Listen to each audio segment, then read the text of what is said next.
हजुरहरू सबैजनालाई नमस्कार। आजको निरी वेबिनारको यो दोस्रो एपिसोडमा यहाँहरूलाई स्वागत गर्न चाहन्छु। मेरो नाम तारा सिग्देल हो। म यो nexus institute of research and innovation, जसलाई हामी छोटकरीमा निरी पनि भन्छौँ, त्यसको नेचुरल एन्ड अप्लाइड साइन्सेसको एक डिरेक्टरको रूपमा आबद्ध छु। निरीका धेरै उद्देश्यहरू छन्। नेपालमा मौलिक रूपमा अनुसन्धानको सुरुवात गरौँ र यसलाई अझै परिमार्जित गर्दै यसको विकास गरौँ भन्ने एउटा मात्रै उद्देश्यले सुरु गरिएको यो निरी को एउटा विषय चाहिँ हामी नेपालको विषयहरूमा नेपालसँग सम्बन्धित शीर्षकहरूमा छलफलहरू गर्ने, गोष्ठीहरू गर्ने, सेमिनारहरू गर्ने पनि हो। यसै सिलसिलामा आज हामीसँग नेपालबाट मूर्धन्य लेखक तथा स्तम्भकार खगेन्द्र सङ्ग्रोला दाई जोडिनु भएको छ। हाम्रो विशिष्ट अतिथि वक्ता दाईलाई स्वागत गर्न चाहन्छु। धन्यवाद। निरीको बारेमा दुई शब्द राखिदिनु हुन यो ऐतिहासिक कार्यक्रममा म यो निरीका चेयरम्यान सभापति डाक्टर राजेन्द्र पङ्गेनीजीलाई यो माइक हस्तान्तरण गर्न चाहन्छु। राजेन्द्रजी। Thank you Tara sir. Thank you सबै साथीहरू। थ्याङ्क यू खगेन्द्र दाई हाम्रो निम्तो सुकेर आइदिनु भएकोमा। म धेरै कुरा गर्न चाहदिनँ। हामी खगेन्द्र दाईको लेखहरू किताबहरू पढेर हुर्क्यौँ। हाम्रो यो पुस्ता हो। निरी विभिन्न देशका विभिन्न महादेशमा रहेका र नेपालका सबै प्रदेशका 27 जना साथीहरू जो देश विदेशका विभिन्न उत्कृष्ट संस्थानहरूमा युनिभर्सिटीहरूमा काम गर्छौँ। हामीले 27 जना मिलेर सुरु गरेको संस्था हो। यो नट फर प्रफिट सेयरिङ संस्था हो। हामीले नेपालमा केही नेपालको माटो सुहाउँदो र विश्वस्तरीय केही कामहरू विभिन्न विधामा अनुसन्धान गरौँ भनेर सुरु गरेका हौँ। हामी 27 जनाले सुरु गरे पनि यो हामी सबैको संस्था हो। हामीले यहाँहरू सबैजनासँग सहकार्य गर्दै विभिन्न विधामा सँगै काम गरेर नेपालमा अनुसन्धान र यो नवप्रवर्तनको क्षेत्रमा केही मौलिक कामहरू गर्न चाहन्छौँ। त्यसको लागि सुरु गरेका हौँ। यसै अन्तर्गत अहिले डिपार्टमेन्ट अफ सोसल साइन्सेसको यो वेबिनार सिरिजको पहिलो दिन हो। हामीले खगेन्द्र दाईलाई बोलाएका छौँ। यहाँहरू सबैजनालाई आभार व्यक्त गर्दै निरी फ्यामिलीको तर्फबाट धन्यवाद दिन चाहन्छु। र back to Tara sir. Thank you. हजुर, अब हामी समय कति पनि खेर नफालिकन म अब हाम्रो अतिथिको छोटो परिचय गर्दै अतिथिलाई बोल्न स्वागत गर्नको लागि हाम्रो यो सामाजिक शास्त्र संकाय भनौँ डिपार्टमेन्ट अफ सोसल साइन्सेसका डिरेक्टर डाक्टर तुलसी आचार्यजीलाई माइक हस्तान्तरण गर्न चाहन्छु। तुलसीजी। धन्यवाद। धेरै पनि नमस्कार यहाँहरू सबैलाई। खगेन्द्र दाईलाई नमस्कार।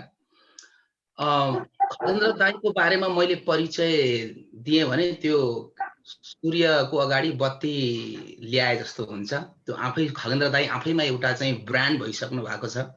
तैपनि एज अ फर्मालिटीको रूपमा थोरै भन्नुपर्ने कुराहरू, मनमा लागेका कुराहरू म अलिकति भन्छु, थोरै ब्याकग्राउन्ड सहित अलिकति। त्यस पछाडि हामी सबै आतुर छौँ खगेन्द्र दाईलाई सुन्न। अनि यो प्लेटफर्मै अब खगेन्द्र दाईकै हो। उहाँले नै भन्नुहुनेछ। 5 थरमा जन्मिनु भयो खगेन्द्र सङ्ग्रोला दाई। त्यस पछाडि उहाँले विभिन्न ह्याट्सहरू पहिरिनु भयो। शिक्षण पेसामा लाग्नुभयो।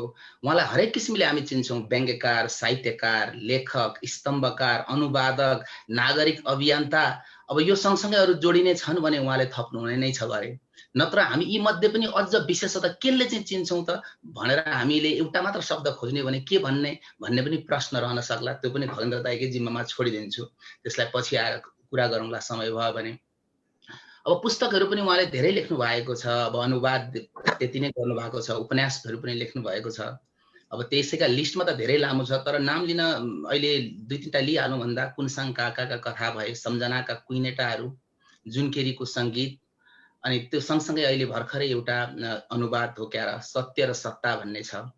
अब खास गरी उहाँका हरेक लेखहरू दमदार हुन्छन्। उहाँका त्यति नै प्रशंसक त्यतिकै आलोचकहरू पनि छन्।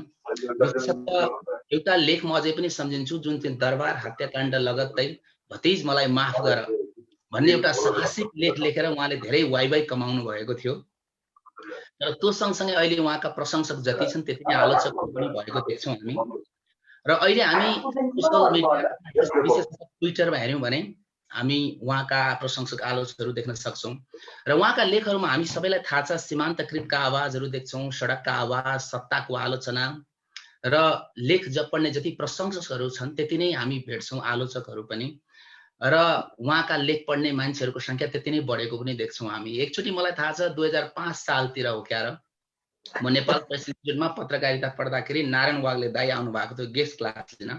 उहाँले भन्नुभएको थियो, कति सत्य हो थाहा छैन, त्यो पनि खगेन्द्र दाईले भन्नुहुन्छ होला सायद, कि उहाँको लेख छापेका दिन 10,000 प्रति बढी कान्तिपुर चाहिँ छापिन्छ भन्नुहुन्थ्यो। अब त्यो कति सत्य हो त्यो मलाई थाहा भएन।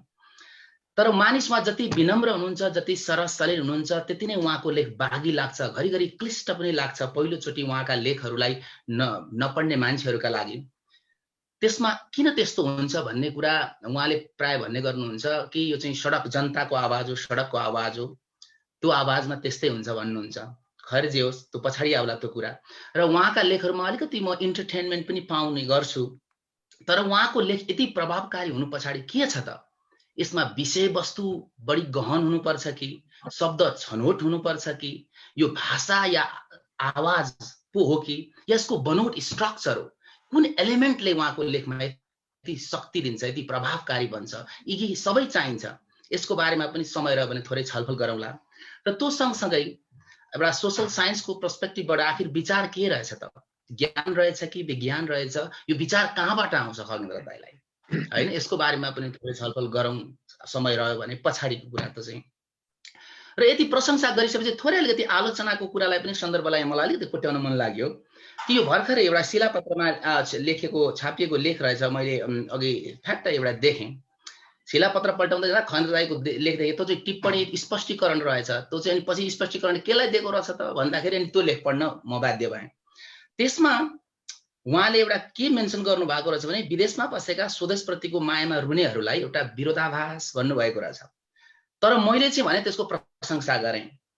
मलाई त्यो भन्ने बित्तिकै एउटा याद आयो, म पनि प्रवासीको रूपमा नेपालीहरू प्रवासीलाई जीवन चाहिँ धेरै बिताउने नेपालीहरू पनि छन् बाहिरतिर। मैले पनि 13-14 वर्ष अमेरिकामा बिताएँ र मलाई एउटा याद आउँछ त्यो श्री 420 को गीत नि एउटा, मेरा जुत्ता है जापानी ये पतलून हिन्दुस्तानी सर पे लाल टोपी रूसी फिर भी दिल हिन्दुस्तानी, है? मान्छे जहाँ भए पनि जुन भेषा लगाए पनि जहाँ जे गरे पनि मान्छेको ओरिजिन के हो, त्यो त्यताप्रतिको मोह, त्यताप्रतिको भावना चाहिँ जहिले हुँदो रहेछ। त्यो चाहिँ सलमान रुस्दीले त्यो सैटानिक भर्सेसमा पनि इङ्ग्लिसमा त्यसलाई मेन्सन गरेका छन्। Oh my shoes are Japanese, those trousers English, on my head red Russian hat, my heart Indian for all that भने त्यहाँसम्म ठिकै थियो। तर अलिकति केमा चाहिँ थोरै मेन्सन त्यो भरि स्पष्टीकरण दिनु होला खगेन्द्र दाईले। त्यो स्पष्टीकरण पनि दिनुभएको छ आजको शिलापत्रमा, तर उहाँकै आवाजबाट अहिले सुन्न पाइयो भने अझ राम्रो। उहाँले भन्नुभएको छ एउटा शब्द फ्रेज भुवामय भावुकता भन्नु भएको रहेछ। त्यसले चाहिँ केही प्रवासी नेपालीलाई अलिकति चित्त दुखाए जस्तो चाहिँ महसुस गरेको देखियो। तर चाहिँ जुन एउटा विरोधाभास छ त्यसमा त म 100% मैले सपोर्ट पनि गरेँ कि मलाई एकदमै ग्रेट फिल भयो, किनकि म आफै पनि त्यो विरोधाभासमा हुन्छु। हाम्रो एउटा त्यो लाइफ जुन हुन्छ नि डिसलोकेटेड, त्यो चाहिँ हुँदो रहेछ।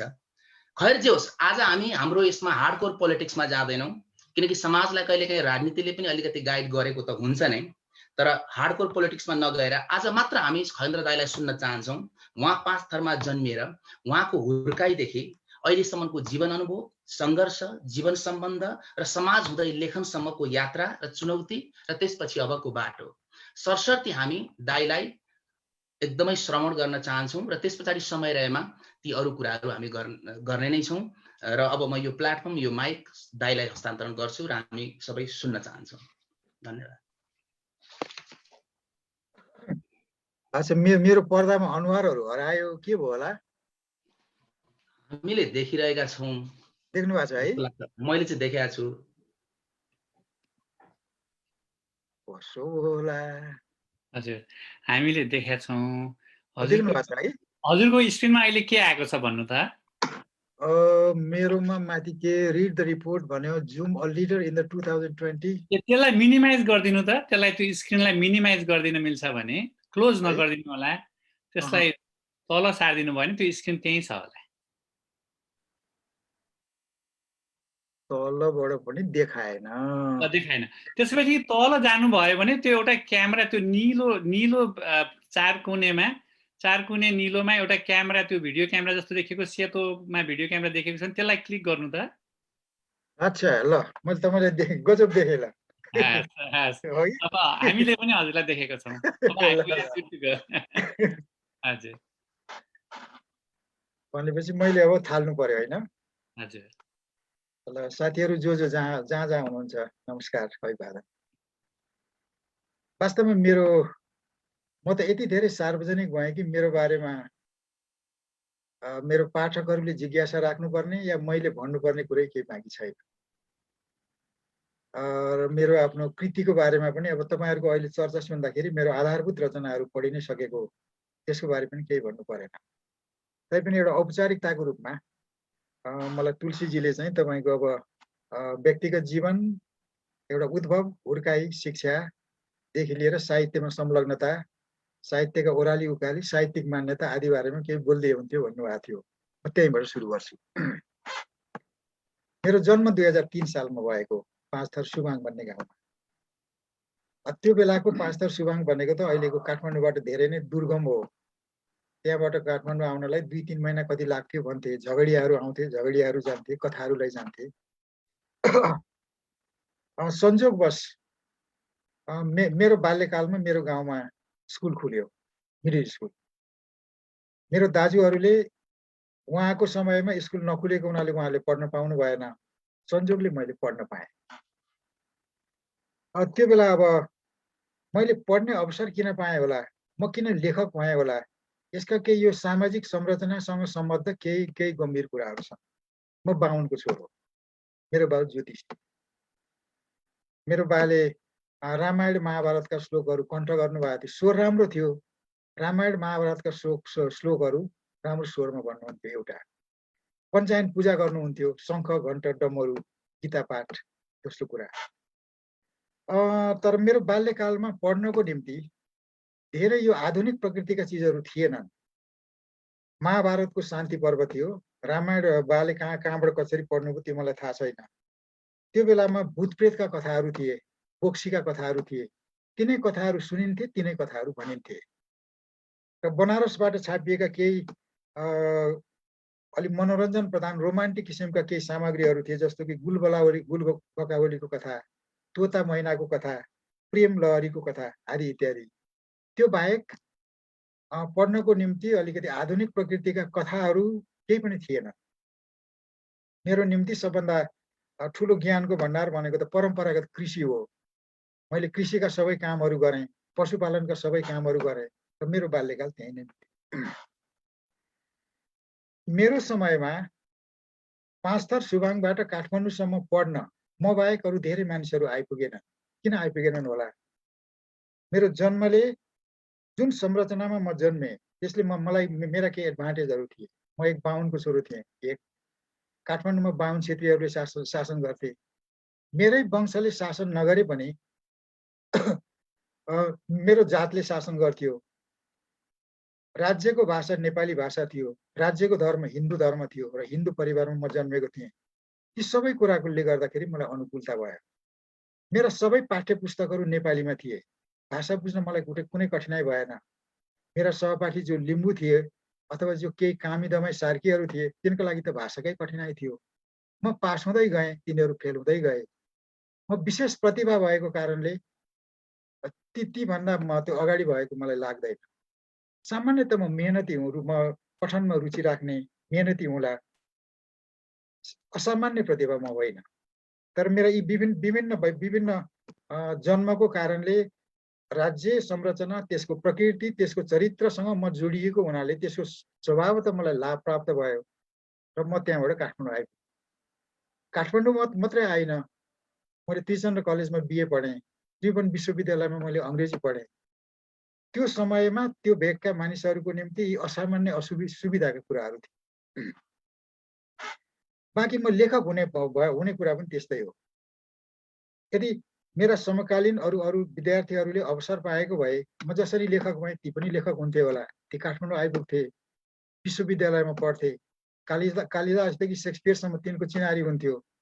तिनलाई तोल्स्टोयको बारेमा थाहा हुन्थ्यो, डिकेन्सको बारेमा थाहा हुन्थ्यो, हेमिङवेको बारेमा थाहा हुन्थ्यो।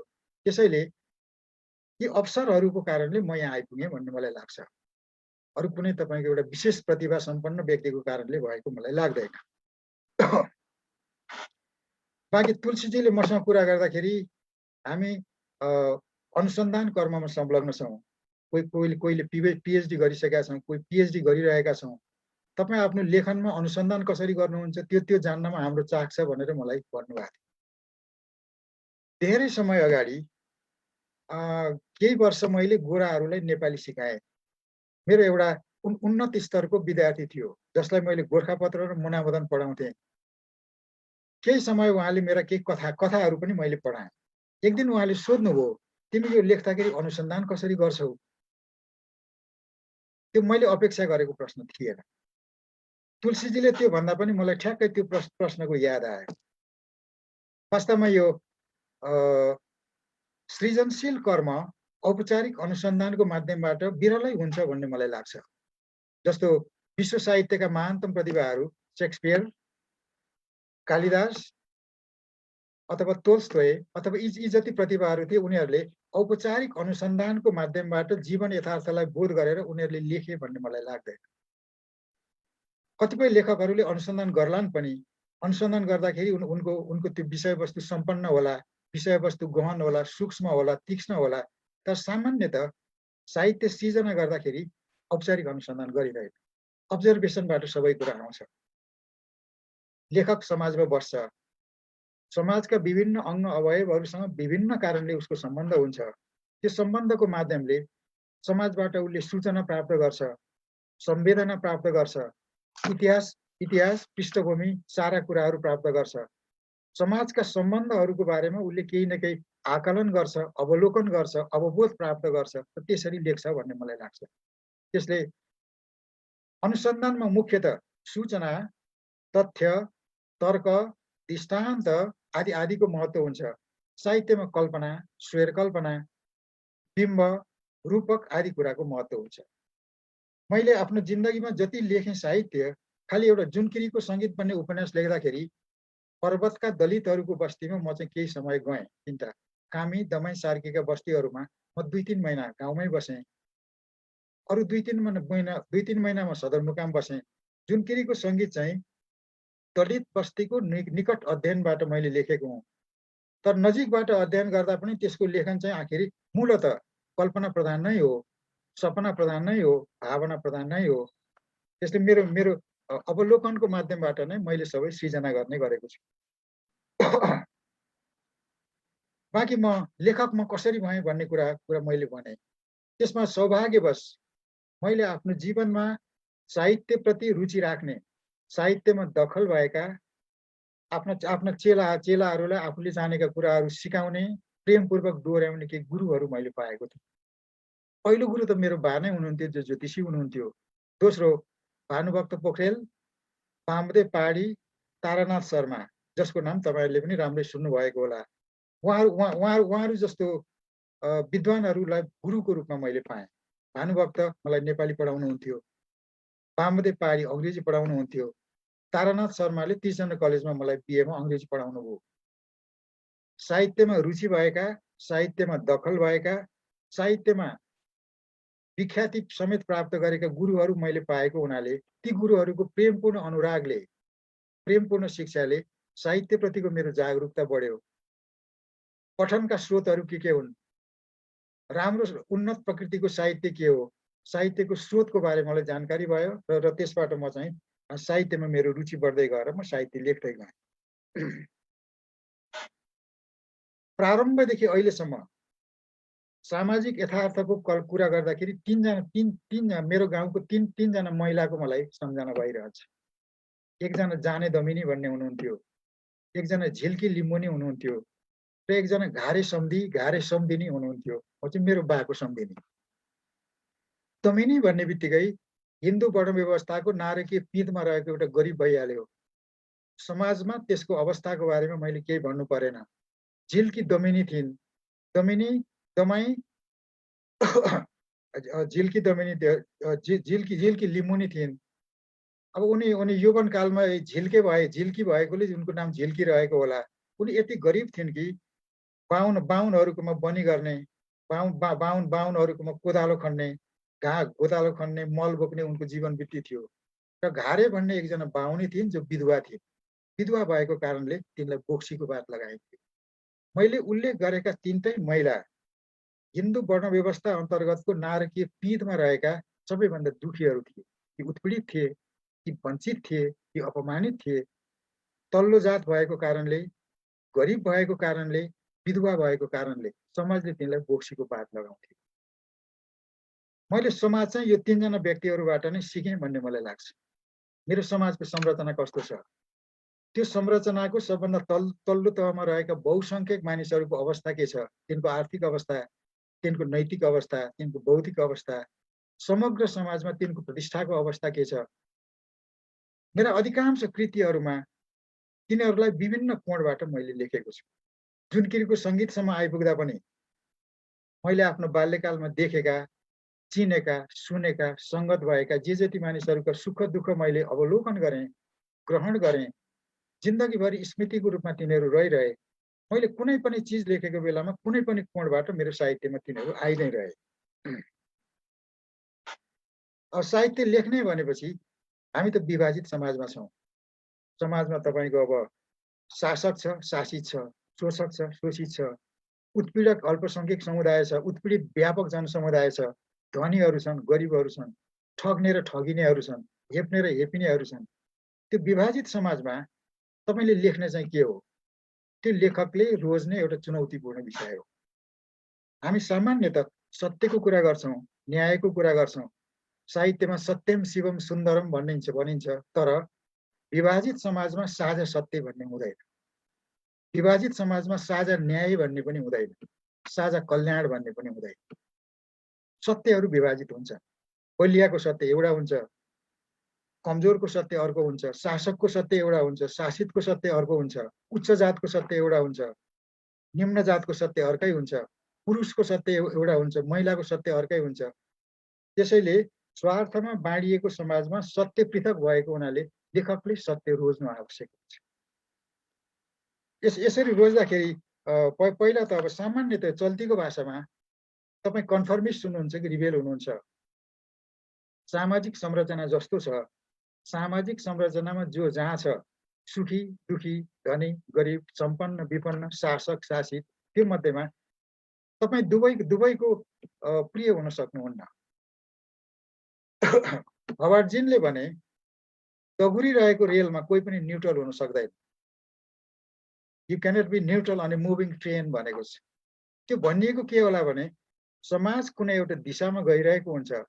त्यो दिशामा गइरहेको बेलामा मानिसहरूको निम्ति रोज्नको निम्ति दुई मध्ये एउटा कुरा हुन्छ। एउटा अग्रगमन हुन्छ, एउटा पश्चगमन हुन्छ, एउटा यथास्थितिको रक्षा हुन्छ, अर्को त्यसको परिवर्तन हुन्छ। त्यसैले तपाईँले रोज्ने भनेको सुरक्षा हो कि, सुविधा हो कि, पुरस्कार सम्मान पगरी हो कि? यदि तपाईँ सत्ताको समर्थक हुनुहुन्छ भने, यथास्थितिको समर्थक हुनुहुन्छ भने तपाईँलाई यी सबै कुरा प्राप्त हुन्छ। तपाईँलाई सुरक्षा प्राप्त हुन्छ। सत्ताको तपाईँ भजनकर्मी हुनुहुन्छ भने, सत्ताको तपाईँ चाटुकार हुनुहुन्छ भने, सत्ताले गरेका अन्यायहरूलाई तपाईँ जान अनजान ढङ्गले देखेको नदेखेकै गर्नुहुन्छ भने, तपाईँ सत्तासँग आँखा जुदाउनुहुन्न, सत्तासँग विमति व्यक्त गर्नुहुन्न, विद्रोह गर्नुहुन्न, आक्रोश व्यक्त गर्नुहुन्न भने तपाईँलाई सुरक्षा प्राप्त हुन्छ, सुविधा प्राप्त हुन्छ, पुरस्कार प्राप्त हुन्छ, सबै प्राप्त हुन्छ। तर तपाईँले अर्को सत्य रोज्नुभयो भने यी सबै कुराबाट तपाईँले वञ्चित हुनुपर्छ। संसारको कुनै पनि देशका बहुसंख्यक उत्पीडितको पक्षमा तपाईँ बोल्नुहुन्छ, तपाईँको सत्य तिनीहरूको जीवनसँग सम्बन्धित छ, तपाईँको सत्य तिनीहरूको न्यायसँग सम्बन्धित छ, तपाईँको सत्य तिनीहरूको अग्रगति, समुन्नति, सुखसँग सम्बन्धित छ भने त्यो सत्य सत्ताधारीहरूसँग बाँच्छ, बलियाहरूसँग बाँच्छ। त्यसले मैले चाहिँ अब जीवनका विभिन्न मैले पहिले उल्लेख गरेका जुन तीनटा पात्रहरू छन्, ती तीनटा पात्रको जीवन सधैँ मेरो मस्तिष्कमा रहिरह्यो। मैले अघि नै उल्लेख गरेँ, मेरो आफ्नो समकालका म बाहेक कोही मेरो जातकै पनि सुबाङबाट काठमाडौँ आइपुगेन। त्यसले त्रिचन्द्र कलेजमा पढ्ने अवसर पाएन। त्यसले त्रिभुवन विश्वविद्यालयमा पढ्ने अवसर पाएन। ज्ञान विज्ञानका विभिन्न पोथाहरूसँग त्यसको पहिचान भएन, सम्पर्क भएन, पठनको आनन्द र लाभ उसले लिन पाएन। मैले त्यो सबै कुरा लिएँ। मलाई के लाग्छ भने मलाई सुभाङबाट काठमाडौँ पुर्याउन, काठमाडौँदेखि यो अवस्थामा पुर्याउन मेरो समयका धेरै धेरै मानिसहरूले आफ्नो अवसर मलाई दिएका छन्। कति मानिसले मलाई बाटोमा केही समयसम्म डोर्याए होलान्, जहाँ पुल थिएन आफू नै पुल भएर उनीहरूले मलाई तारिदिए होलान्। ती सबैका अवसर, ती सबै सम्भावनाहरू लिएर म यहाँसम्म आएँ। त्यसैले म जे भने त्यो मेरो आफ्नो भाग्यले, मेरो आफ्नो प्रयत्नले मात्रै बनेको होइन। धेरै मानिसहरूको प्रेमले, सद्भावले, सहयोगले, आफ्नो अवसर दिएर मलाई त्यो बनाएको। त्यसैले यो समाजप्रति मैले कृतज्ञ हुनुपर्छ भन्ने मलाई लाग्छ।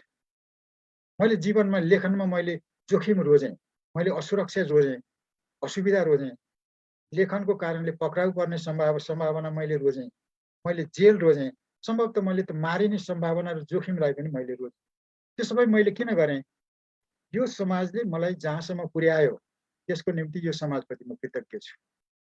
मैले पहिले उल्लेख गरेको जाने दमिनी, घारे सम्धिनी, झिल्की लिमुनी, तिनीहरू यो समाजका जग थिए। तिनले श्रम गरे, तिनको श्रमबाट अन्नको उत्पादन भयो। त्यो अन्न मैले खाएँ, त्यसले मेरो प्राणको रक्षा भयो। त्यसबाट म पोषित भएँ, म विकसित भएँ। त्यसैले मलाई यो समाजले जे दिएर मलाई कृतज्ञताहरू गुण लगाएको छ, त्यो गुणको पैँचो तिर्नुपर्ने हुनाले मैले लेखनमा जोखिम रोजेँ। अब मलाई यो विषय दिँदाखेरि लेखन यात्रा, चुनौती र अवसर भनिएको थियो। यसो हेर्दाखेरि यो चाहिँ एनजिओको शीर्षक जस्तो लाग्छ कि यो पछिको यो चुनौती अवसर के भनेको होला। अवसरको बारे त म केही भन्न सक्दिनँ, चुनौती भनेको अवसर होला। मेरो आफ्नो जीवन मैले पञ्चायतमा पढेर पञ्चायतमा पढाएँ। पञ्चायत अत्यन्त साँगुरो समय थियो। त्यो बेलामा अभिव्यक्तिका माध्यमको मलाई सधैँ सङ्कट हुन्थ्यो। गोर्खापत्र थियो समाचारको रूपमा, मधुपर्क साहित्यिक पत्रिका थियो र एउटा रूपरेखा भन्ने थियो। प्रकाशनको माध्यमहरू अत्यन्त सीमित भएको हुनाले लेखिएको चिजहरू प्रकाशन गर्ने माध्यम नै कहीँ थिएन। एक। दोस्रो, मैले उल्लेख गरेका यी तीनैवटा प्रकाशन सत्ता संरचनाको नजिक भएको हुनाले, आधारभूत रूपमा यथास्थितिवादी भएको हुनाले म जस्तो विद्रोहीको रचनाहरू त्यस्तोमा छापिन्न थिए। र मलाई एकचोटि यो सम्झना छ, त्यसलाई तपाईँ सनक भन्न सक्नुहोला, लहर भन्न सक्नुहोला, अलिक प्रेमपूर्ण ढङ्गले विद्रोह भन्न सक्नुहोला।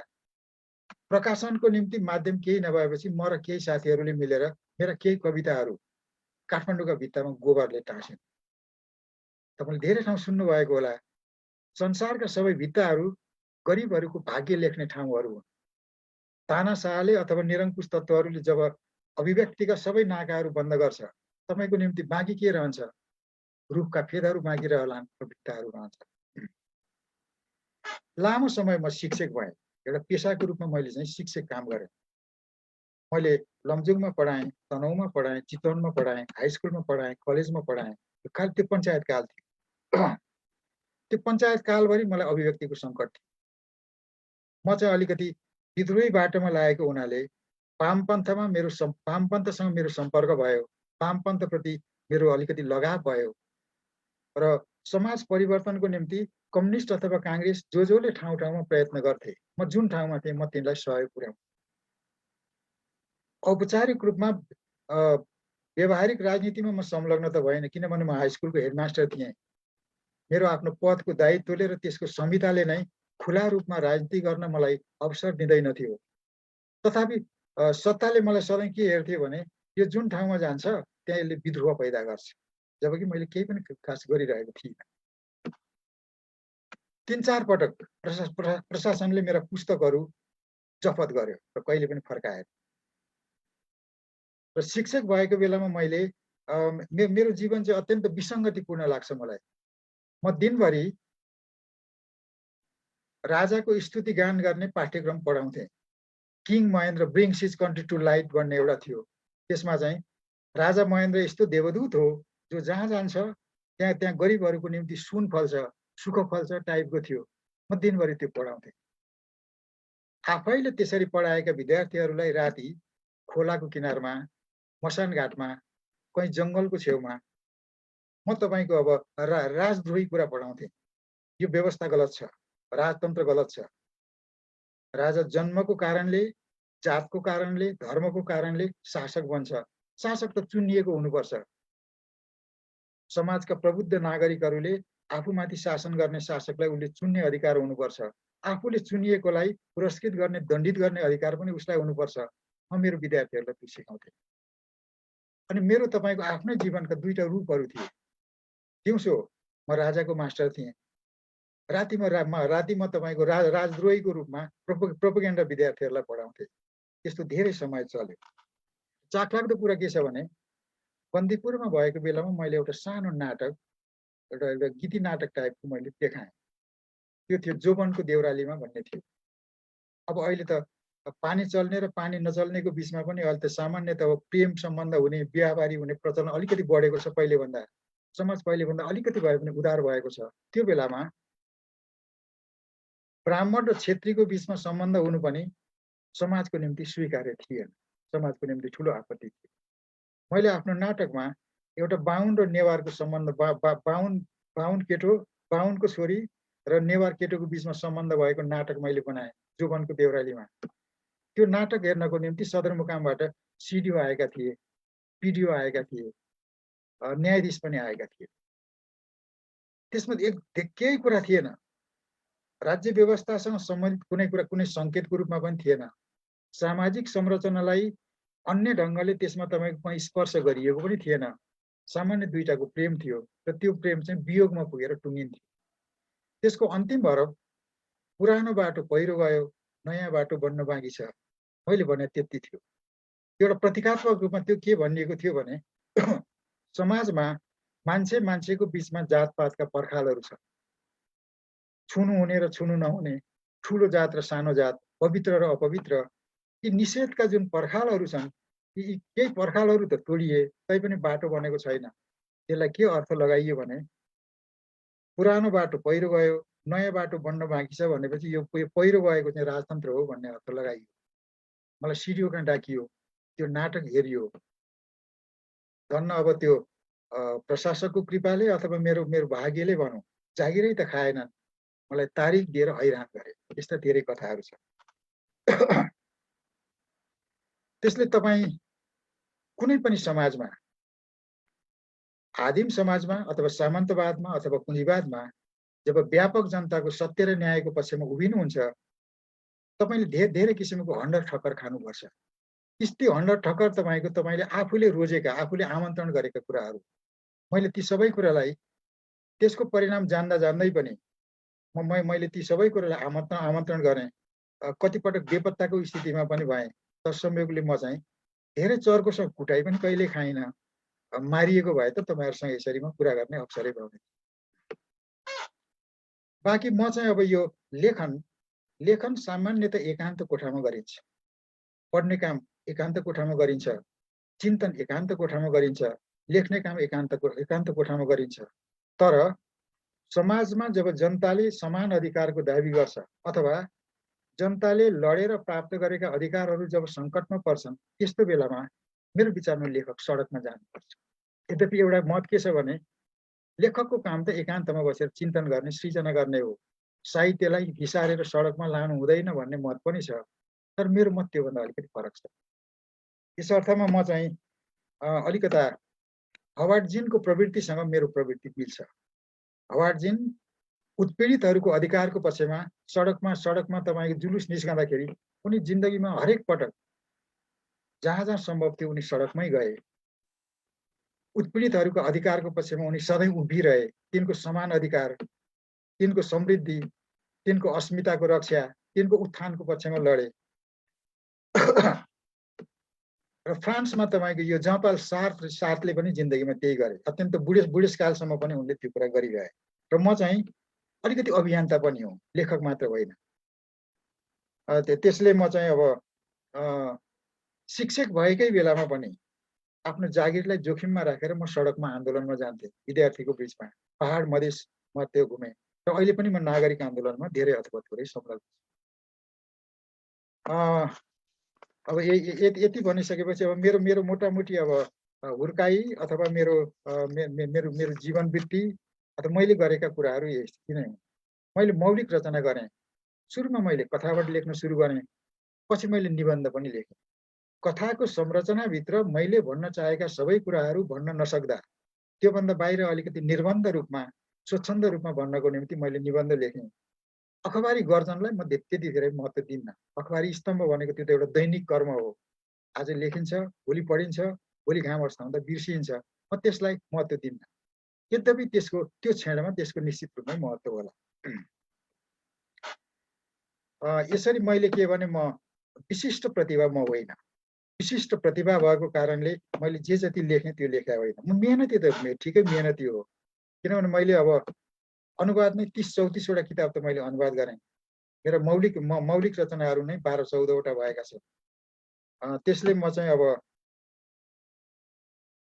टाढाबाट हेर्दा के देखिन्छ भने मलाई मानिसहरू कम्युनिस्ट भन्छन्। कम्युनिस्ट आदर्श चाहिँ मलाई मनपर्छ, तर कम्युनिस्ट पार्टीको सदस्य म कहिले पनि भएन। एउटा स्रष्टा अथवा वैज्ञानिकले आफ्नो रचना कर्मको निम्ति अथवा अन्वेषणको निम्ति कसैको आदेशको अपेक्षा गर्दैन, बरु त्यो आदेशको अवज्ञा गर्छ। मैले पोलिट ब्युरोको आदेश कहिले पनि मानिनँ। मैले कुनै राजा बादशाहको आदेशको अपेक्षा पनि गरिनँ। मैले समाजलाई यथास्थितिमा अड्काउने जे जति तत्त्वहरू हुन्छन् तीसँग मैले आँखा जुदाउने धृष्टता गरेँ। तिनलाई मैले प्रश्न गरेँ, मैले विमति गरेँ। त्यही कारणले अब मैले जे लेखेँ त्यसको कुल परिणति। बाँकी अब मेरो लेखन किन विशिष्ट भयो होला मलाई पनि थाहा छैन। यो सृजनशील लेखन भनेको चाहिँ तपाईँको यो मौरीले तपाईँको चाका बनाएर त्यो महको सृजना गरेको जस्तै लाग्छ। मौरी ढलमा पनि बस्छ, मलमा पनि बस्छ, फुलमा पनि बस्छ, त्यसबाट कुट बटुल्छ। त्यो कुटबाट विशेष रासायनिक प्रविधिबाट त्यसले मह बनाउँछ। सृजनशील कर्म पनि लगभग त्यस्तै हो। मेरो चाहिँ तपाईँको दुईटा कुरा, मेरो भाषा दार्जिलिङ, पूर्व लिम्बुवान, बाहुन, मध्यसम्म त्यो विभिन्न क्षेत्रको क्वाटी भाषा हो। मैले भाषा सिक्न अलिकति बढी नै मिहिनेत गरेँ। भाषामा खास गरिकन मैले प्रयोगवादी शङ्कर लामिछाने, झर्रोवादी तारानाथ शर्मा, मुख्यतः मैले उहाँहरूको भाषा प्रारम्भमा त नक्कलै गरेँ। नक्कलै गरेपछि मैले आफ्नो मौलिक किसिमको भाषाको निर्माण गरेँ। र अघि पनि साथीले भन्नुभएको थियो मेरो रचनाहरू पढ्ने बित्तिकै बुझिँदैन, धेरैले गुनासो गर्छ। उहाँलाई म विनम्रतापूर्वक के जवाब दिन्छु भने तपाईँले मेरो एउटा, दुईटा, तीनटा रचना पढ्दाखेरि बुझ्न तपाईँलाई कठिन होला। 4 वटा 5 वटा पढ्नुभयो भने मेरा भन्ने तरिकाहरू अरूका भन्दा अलिकति फरक छ। सोझो भन्ने हो भने त्यो त गाईको निबन्ध लेखे जस्तै नै भइहाल्यो। गाई भनेको त्यो चौपाया जनावर हो, छाला पनि उपयोगी हुन्छ, मासु उपयोगी हुन्छ, त्यसको हाडबाट टाँक पनि बनाइन्छ, जिउँदोमा पनि उपयोगी, मर्दा पनि उपयोगी। मैले लेखेको गाईको निबन्ध भयो।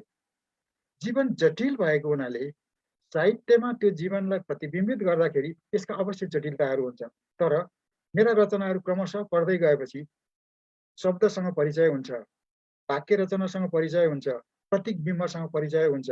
केही गाह्रो हुन्छ जस्तो मलाई लाग्दैन। म क्लिष्ट लेखक चाहिँ अलिकति शैलीवादी चाहिँ हुँ, म क्लिष्ट लेखक चाहिँ होइन। बाँकी अब विदेशमा बसेर नेपाललाई माया गर्नेहरूप्रति तिनको मायाप्रति मलाई कुनै आपत्ति छैन। तपाईँ संसारको जुनसुकै कुनामा बसेर पनि नेपाललाई माया गर्नुहुन्छ भने त्यसमा मैले अन्यथा किन गर्ने। तर नेपाल भनेको काला पानी, नाला पानी, हिमाल, पर्वत, चिसो ढुङ्गो मात्रै होइन कि। नेपालमा त सामान्य मान्छे छ नि त। अनि सबैको जस्तो भनौँ न, अब अहिले के अब यो सुन्दा तपाईँहरूलाई अप्ठ्यारो पनि लाग्ला। बेलायतमा या अमेरिकामा जाँदाखेरि मलाई के लाग्यो भने त्यहाँ कवि नभएको कोही पनि छैन कि। सबै मान्छे कवि छन्। 7 जना मान्छे भएपछि एउटा गुठ बनाइहाल्छन्, नेता पनि भइहाल्छन्। नेपालमा पार्टीहरूका जति जनवर्गीय सङ्गठनहरू छन्, अमेरिकामा बेलायतमा त्यति नै छन्। त्यो मलाई बडा उद्वेग लाग्यो कि एउटा। तर त्यसमा पनि मेरो भनाइ के छ भने तपाईँले तपाईँको एउटा समय कटनी गर्नको निम्ति, जीवनलाई अलिकति सरस बनाउनको निम्ति तपाईँ आफ्नो लागि कविता लेख्नुहुन्छ भने कुनै आपत्ति छैन। तर समाजको लागि तपाईँको कविताको सिर्जना गर्ने हो भने त्यसको एउटा विषयको विशिष्टता होला, त्यसको शैलीको एउटा तपाईँको के प्रविधि होला, त्यो जान्नु आवश्यक छ। बाँकी यो कालापानी नालापानी मेरो मनमा दुख्यो भन्ने कुरामा त मेरो धेरै तपाईँको एउटा अनुराग सहमति छैन। तर अमेरिकामा, क्यानाडामा अथवा अस्ट्रेलियामा तपाईँ बसेर नेपालका विपन्न जनताको समृद्धि, तिनको समुन्नति, तिनको मुक्तिको कसैले पनि कामना गर्छ भने त्यो सधैँ सराहनीय छ। त्यसले यो राष्ट्रवाद भन्ने कुरासँग मेरो आफ्ना असहमतिहरू छन्, जसबारेमा हामी अर्को सन्दर्भमा कुरा गरौँला। तर राष्ट्रियता भनेको चाहिँ बेग्लै कुरा हो। राष्ट्रियताले मान्छे र मान्छेलाई जोड्छ। हामी कहाँ चलन चल्तीमा रहेको राष्ट्रवादले मान्छेलाई मान्छेसँग फुटाउँछ, पहाडलाई मधेससँग फुटाउँछ। यो एउटा कुरा। दोस्रो कुरा, एउटा नेपालीको हिसाबले विदेशमा बस्नेहरूसँग मैले गर्ने एउटै मात्रै अपेक्षा के हो भने तपाईँले कष्टसाध्य प्रयत्नद्वारा जो ज्ञान र सिप प्राप्त गर्नुहुन्छ, त्यो सिपको आधारमा तपाईँले आर्जन गरेर सम्मानपूर्वक शिर ठाडो पारेर तपाईँ जिउनुहुन्छ भने त्योभन्दा ठुलो गौरव केही पनि हुँदैन। एक। दोस्रो, तपाईँ अमेरिकाको नागरिक हुने प्रक्रियामा हुनुहुन्छ भने, नागरिक भइसक्नु भएको छ भने तपाईँको देश त अमेरिका हो, नेपाल त भूतपूर्व देश हो कि। विभिन्न स्मृतिको कारणले नेपाल तपाईँको मनमा आइरहन्छ, तर तपाईँ बाँच्ने मर्ने त अमेरिकामा हो। तपाईँको छोराछोरीहरूको निम्ति नेपाल आफ्नो आमाबाको देश हो, नेपाली आमाबाको भाषा हो। मैले यसलाई यसरी मात्रै हेरे हो। बाँकी के भने संसारको कुनै पनि कुनामा बसेर त्यसले आफ्नो नेपालको आफ्नो स्मृतिको आधारमा आफ्नो पुर्खौली, परम्परा, घाट, संस्कृतिलाई याद गर्छ भने त्यसमा कसैले अन्यथा गर्नुपर्ने काम म देख्दिनँ। धन्यवाद।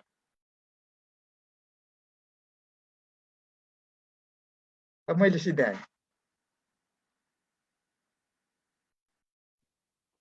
हजुर तुलसी भाइ, हजुर म्युटेड हुनुहुन्छ, अनम्युट गरेर सुरु गर्नुहुन्छ कि हजुरले नै मोडरेट गर्नु पर्ला? ए पक्नुहोस्, मैले चाहिँ उ गरेँ जस्तो लाग्यो। पक्नु है, म हजुरलाई अनम्युट गरिदिन्छु। Ask to unmute. हजुर मैले अघिदेखि अनम्युट गर्न खोजिरहेको थिएँ उताबाट। धेरै धेरै धन्यवाद खगेन्द्र दाई, तपाईँको यो अनुभव। हुन त अब अझै यहाँनिर यसभित्र पनि अरू अन्तर्कुन्तहरू कति हुन सक्छन् होइन, तर चाहिँ जुन तरिकाले समराइज गरिदिएर भनिदिनु भयो, एकदमै आभारी छौँ। धेरै धेरै धन्यवाद र त्यो स्पष्टीकरणको लागि पनि। अब प्रश्नतिर हामी जान्छौँ। त्योभन्दा अगाडि म आफै एउटा प्रश्न सोध्छु। यो खास गरी अब हामी रिसर्च ओरिएन्टेड पनि भएकोले गर्दाखेरि हामीमा चाहिँ रिसर्च गर्ने क्रममा हामी एउटा राइटिङ प्रोसेसको कुरा गर्छौँ के। जस्तो रिसर्चकै क्रममा पनि, जस्तो सोसल साइन्सलाई फोकस गर्ने भने हाम्रो प्रोसेस कसरी अगाडि बढाउने त रिसर्चको, कसरी मटेरियल ग्यादर गर्ने, कुन तरिकाले लेख्ने, कुन तरिकाले आइडियाजहरू ग्यादर गर्ने भन्ने कुराको एउटा प्रोसेस हुन्छ। अब अघि तपाईँले भन्नुभयो, हुन त तपाईँले जुन तरिकाले आफूले व्यक्त गर्नुभयो त्यो सुन्दाखेरि चाहिँ तपाईँ असाधारण व्यक्ति हो जस्तै लाग्यो क्या। हुन त कुनै अब्जर्भेसनको आधारमा कल्पनाको प्रयोग गरेर यति मिठो गरी, यति सशक्त रूपले लेख्न सक्नुभयो भने त्यो एक किसिमले असाधारण जस्तो पनि लाग्ने। खैर जे होस्, हजुरको राइटिङ प्रोसेस के हो? कसरी लेख्नुहुन्छ लेख्दाखेरि? त्यसलाई कसरी ग्यादर गर्नुहुन्छ? त्यसलाई कसरी चाहिँ प्रेजेन्ट गर्नुहुन्छ? त्यो सँगसँगै आउने विषयवस्तु, कन्टेन्ट, शब्द, आवाज, भाषा, यसको स्ट्रक्चर, प्रोसेस अलिकति बताइदिनुहोस् न, जसले गर्दा हाम्रो रिसर्च ओरिएन्टेड हामी साथीहरूलाई पनि केही ज्ञान होस्। त्यस पछाडि चाहिँ म अरूलाई प्रश्न सोध्नको लागि अलाउ गर्छु। अहिले चाहिँ मेरो प्रश्न यो। मैले यो लेखन चाहिँ तपाईँको आख्यानबाट मैले लेखन प्रारम्भ गरेँ। आख्यान भनेको हामी चाहिँ कथा उपन्यासलाई हामी फिक्सनलाई हामी आख्यान भन्छौँ। मेरो सबै कथा उपन्यासहरू चाहिँ मेरो पूर्व स्मृतिमा आधारित छन्। मैले आफ्नो आँखाले आफ्नो समाजमा देखेका विभिन्न पात्रहरू, जसको जीवनका विभिन्न पक्षबाट, विभिन्न कुनाबाट म प्रभावित भएँ होला। त्यसले कुनै व्यक्तिको एउटा दृष्टिले, एउटा सानो मुस्कानले, एउटा वाक्यले, एउटा आक्रोशले, एउटा क्रोधले अथवा प्रेमको कुनै उद्गारले मनमा केही कुरा स्ट्राइक गर्छ। त्यसले मनमा एउटा झिल्को पैदा गर्छ। अनि त्यो तपाईँको मनमा कुनै झिल्को पैदा गरिसकेपछि अब लेखकले के अनुमान गर्छ भने मेरो मनमा केहीको गर्भधारण भयो, रचनाको गर्भधारण भयो, त्यो गर्भधारणको छेड हो। त्यसको कुनै स्वरूप आकार केही पनि बनेको हुँदैन। अब उसले उठ्दा सुत्दा, सपनामा विपनामा, व्यस्त हुँदा फुर्सद हुँदा, सुखमा अथवा दुःखमा मनमा पल प्रतिपल त्यो कुरालाई खेलाइरहन्छ कि। एउटा परिपाक गर्ने एउटा तरिका हो। त्यसरी सोच्दै गएपछि त्यो रचनाको एउटा संरचना बन्छ। हिस्ट्रीमा त्यसलाई कहीँ गरेर लोकेट गरिन्छ। अनि प्रत्येक व्यक्ति समाजका सामाजिक सम्बन्धहरूको जन्जालमा जोडिएको हुन्छ। प्रत्येक व्यक्ति जान अनजान समाजका सयौं मान्छेसँग उसको नियति जोडिएको हुन्छ।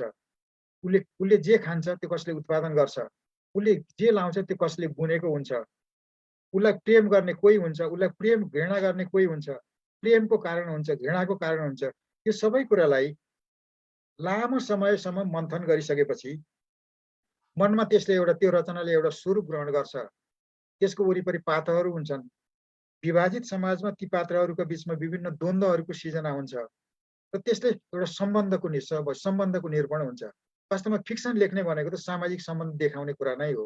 त्यसैले तपाईहरू अब प्रश्नावली लिएर कुनै एउटा भूगोलमा जानुहुन्छ अथवा तपाईहरूले चाहिँ अब विभिन्न किसिमका तपाईँको अब पात्रहरूलाई तपाईँले टिप्नुहुन्छ। तपाईहरूको प्रक्रिया चाहिँ औपचारिक हुन्छ। लेखकको आत्म अनुसन्धानको प्रक्रिया चाहिँ नितान्त अनौपचारिक, नितान्त स्वतःस्फूर्त, लगभग त्यो तपाईँको अब अलिकति त्यो सेमाई कन्सियस सबकन्सियस होला पनि जस्तो लाग्छ कि एउटा। अनि मैले आफ्नो अधिकांश निबन्ध कथा पूर्व स्मृतिको आधारमा लेखेको छु। वर्तमानको कुनै पात्रलाई मैले रोजेर लेख्दा पनि पहिलेका धेरै पात्रहरूलाई म त्यहाँ जोड्छु। एउटा पात्र निर्माण गर्नको निम्ति तपाईँको दशौं पात्रहरूका चरित्रहरू, प्रवृत्तिहरू, रुचिहरू, अरुचिहरूलाई एक ठाउँमा राखिन्छ। अब त्यसलाई गालेमाले गर्ने, त्यसलाई प्रशोधन गर्ने, त्यसलाई परिमार्जन गर्ने एउटा मानसिक मनोवैज्ञानिक के प्रक्रिया हुँदो हो। मैले त्यसरी लेख्ने गर्छु। खालि मैले अघि उल्लेख गरे जस्तै जुनकिरीको सङ्गीत मात्रै एउटा रचना हो जो मैले स्थलमै अध्ययन गरेर स्थलबाट मैले पात्रहरू टिपेँ, समाज टिपेँ, समाजको दुरावस्था अथवा द्वन्द्व टिपेँ। त त्यो सबै गरिरहँदा पनि मैले त्यसमा कल्पनाको, स्वर कल्पनाको घनीभूत रूपमा प्रयोग गरेको छु। अब मोटामोटी मेरो लेखनको एउटा विधि अथवा प्रविधि जे भन्नुहुन्छ त्यो त्यही हो। अनि कहिलेकाहीँ कस्तो हुन्छ भने कुनै एउटा विषयलाई लामो समयसम्म चिन्तन मन्थन गरेर मनमा परिपाक गरिसकेपछि के लाग्छ भने गजबको रचना बन्यो। जब लेखिन्छ त्यो झुर हुन्छ। त्यो झुर किन हुन्छ होला त्यो मलाई नै थाहा हुँदैन। सायद मलाई मेरो मनभित्र परिपाक भयो, रचना परिपाक भयो भन्ने मलाई भ्रम भयो होला, आफ्नै बारेमा मलाई अज्ञानता भयो होला, त्यो झुर हुन्छ। कहिलेकाहीँ मनमा रचना परिपक्व नभइकन हतारमा केही लेखिन्छ। लेख्दा के लाग्छ भने मनमा रचना तयार भएकै थिएन, त्यो भर्सिएकै थिएन, नभर्सिकन लेखेपछि बर्बाद होला भन्ने लाग्छ। लेख्दाखेरि त्यो ठिकै हुन्छ। त्यस्तो किन हुन्छ होला? अघिल्लो राम्रो होला भन्ने कल्पना गरिएको रचना झुर किन भयो होला? झुर होला कि भन्ने अपेक्षा गरिएको रचना राम्रो किन भयो होला? त्यो म जान्दिनँ। मैले पहिले उल्लेख गरेँ नि, सृजनशील कर्म भनेको तपाईँको मौरीले चाका बनाउनु, कुट बटुल्नु, रासायनिक विधिबाट त्यो मह बनाउनु जस्तै हो। धेरै कुरा चाहिँ तपाईँको लेखकलाई पनि थाहा हुँदैन। एउटा। दोस्रो, एउटा त्यो रूढ प्रश्न सोधिन्छ कि तिम्रो प्रेरणा कहाँबाट प्राप्त भयो? जीवनका धेरै प्रश्नहरू यस्ता हुन्छन् जसको जवाफ हुँदैन कि। मलाई नै भनौँ न, मैले अब सजिलोको लागि मैले के भने म बाहुनको छोरो, मेरो बाउ ज्योतिषी, मेरा गुरुहरू साहित्यमा चाख राख्थे, तिनले मलाई डोर्याए। यो त मैले तपाईँको यो वास्तविक जवाफ हो कि निर्वाह चलाउनको लागि मैले बनाएको जवाफ हो मलाई थाहा छैन। तपाईँ जस्तो हुनुहुन्छ त्यसलाई के तत्त्वले भन्न के त्यो तपाईँको प्रेरकहरू थिए होला, त्यो धेरै कुरा त हामीलाई थाहा हुँदैन। र तपाईँको साहित्य सृजनाको तपाईँको एउटा प्रयोजन, एउटा उद्देश्य चाहिँ आफ्नै अन्तर्जगतका तपाईँको जो एउटा अज्ञेय कुराहरू छन्, राम्रोसँग नबुझिने ती कुराहरूको बारेमा मन्थन गर्नु र त्यसलाई तपाईँको अनुसरण गर्नु, अभिव्यक्त गर्नु पनि होला भन्ने मलाई लाग्छ। तर म जस्तो भएँ, कसरी यस्तो भयो होला भन्ने तपाईँको मलाई नै चित्तबुद्ध जवाफ भन्न छैन।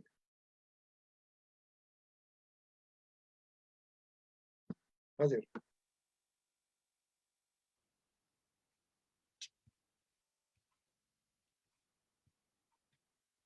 के हो तपाईँको आवाज आएन नि? फेरि मेरो उताबाट म्युट भयो त्यही भएर। अच्छा ल आयो। धन्यवाद खरेन्द्र दाइ।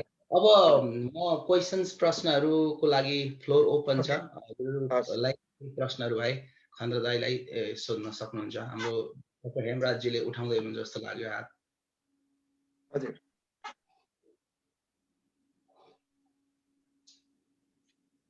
उहाँको पनि अनम्युट भएछ उताबाट। त्यो उहाँको स्वर आएको छैन। सर्वप्रथम त खगेन्द्र सङ्ग्रहज्यूलाई धेरै धन्यवाद।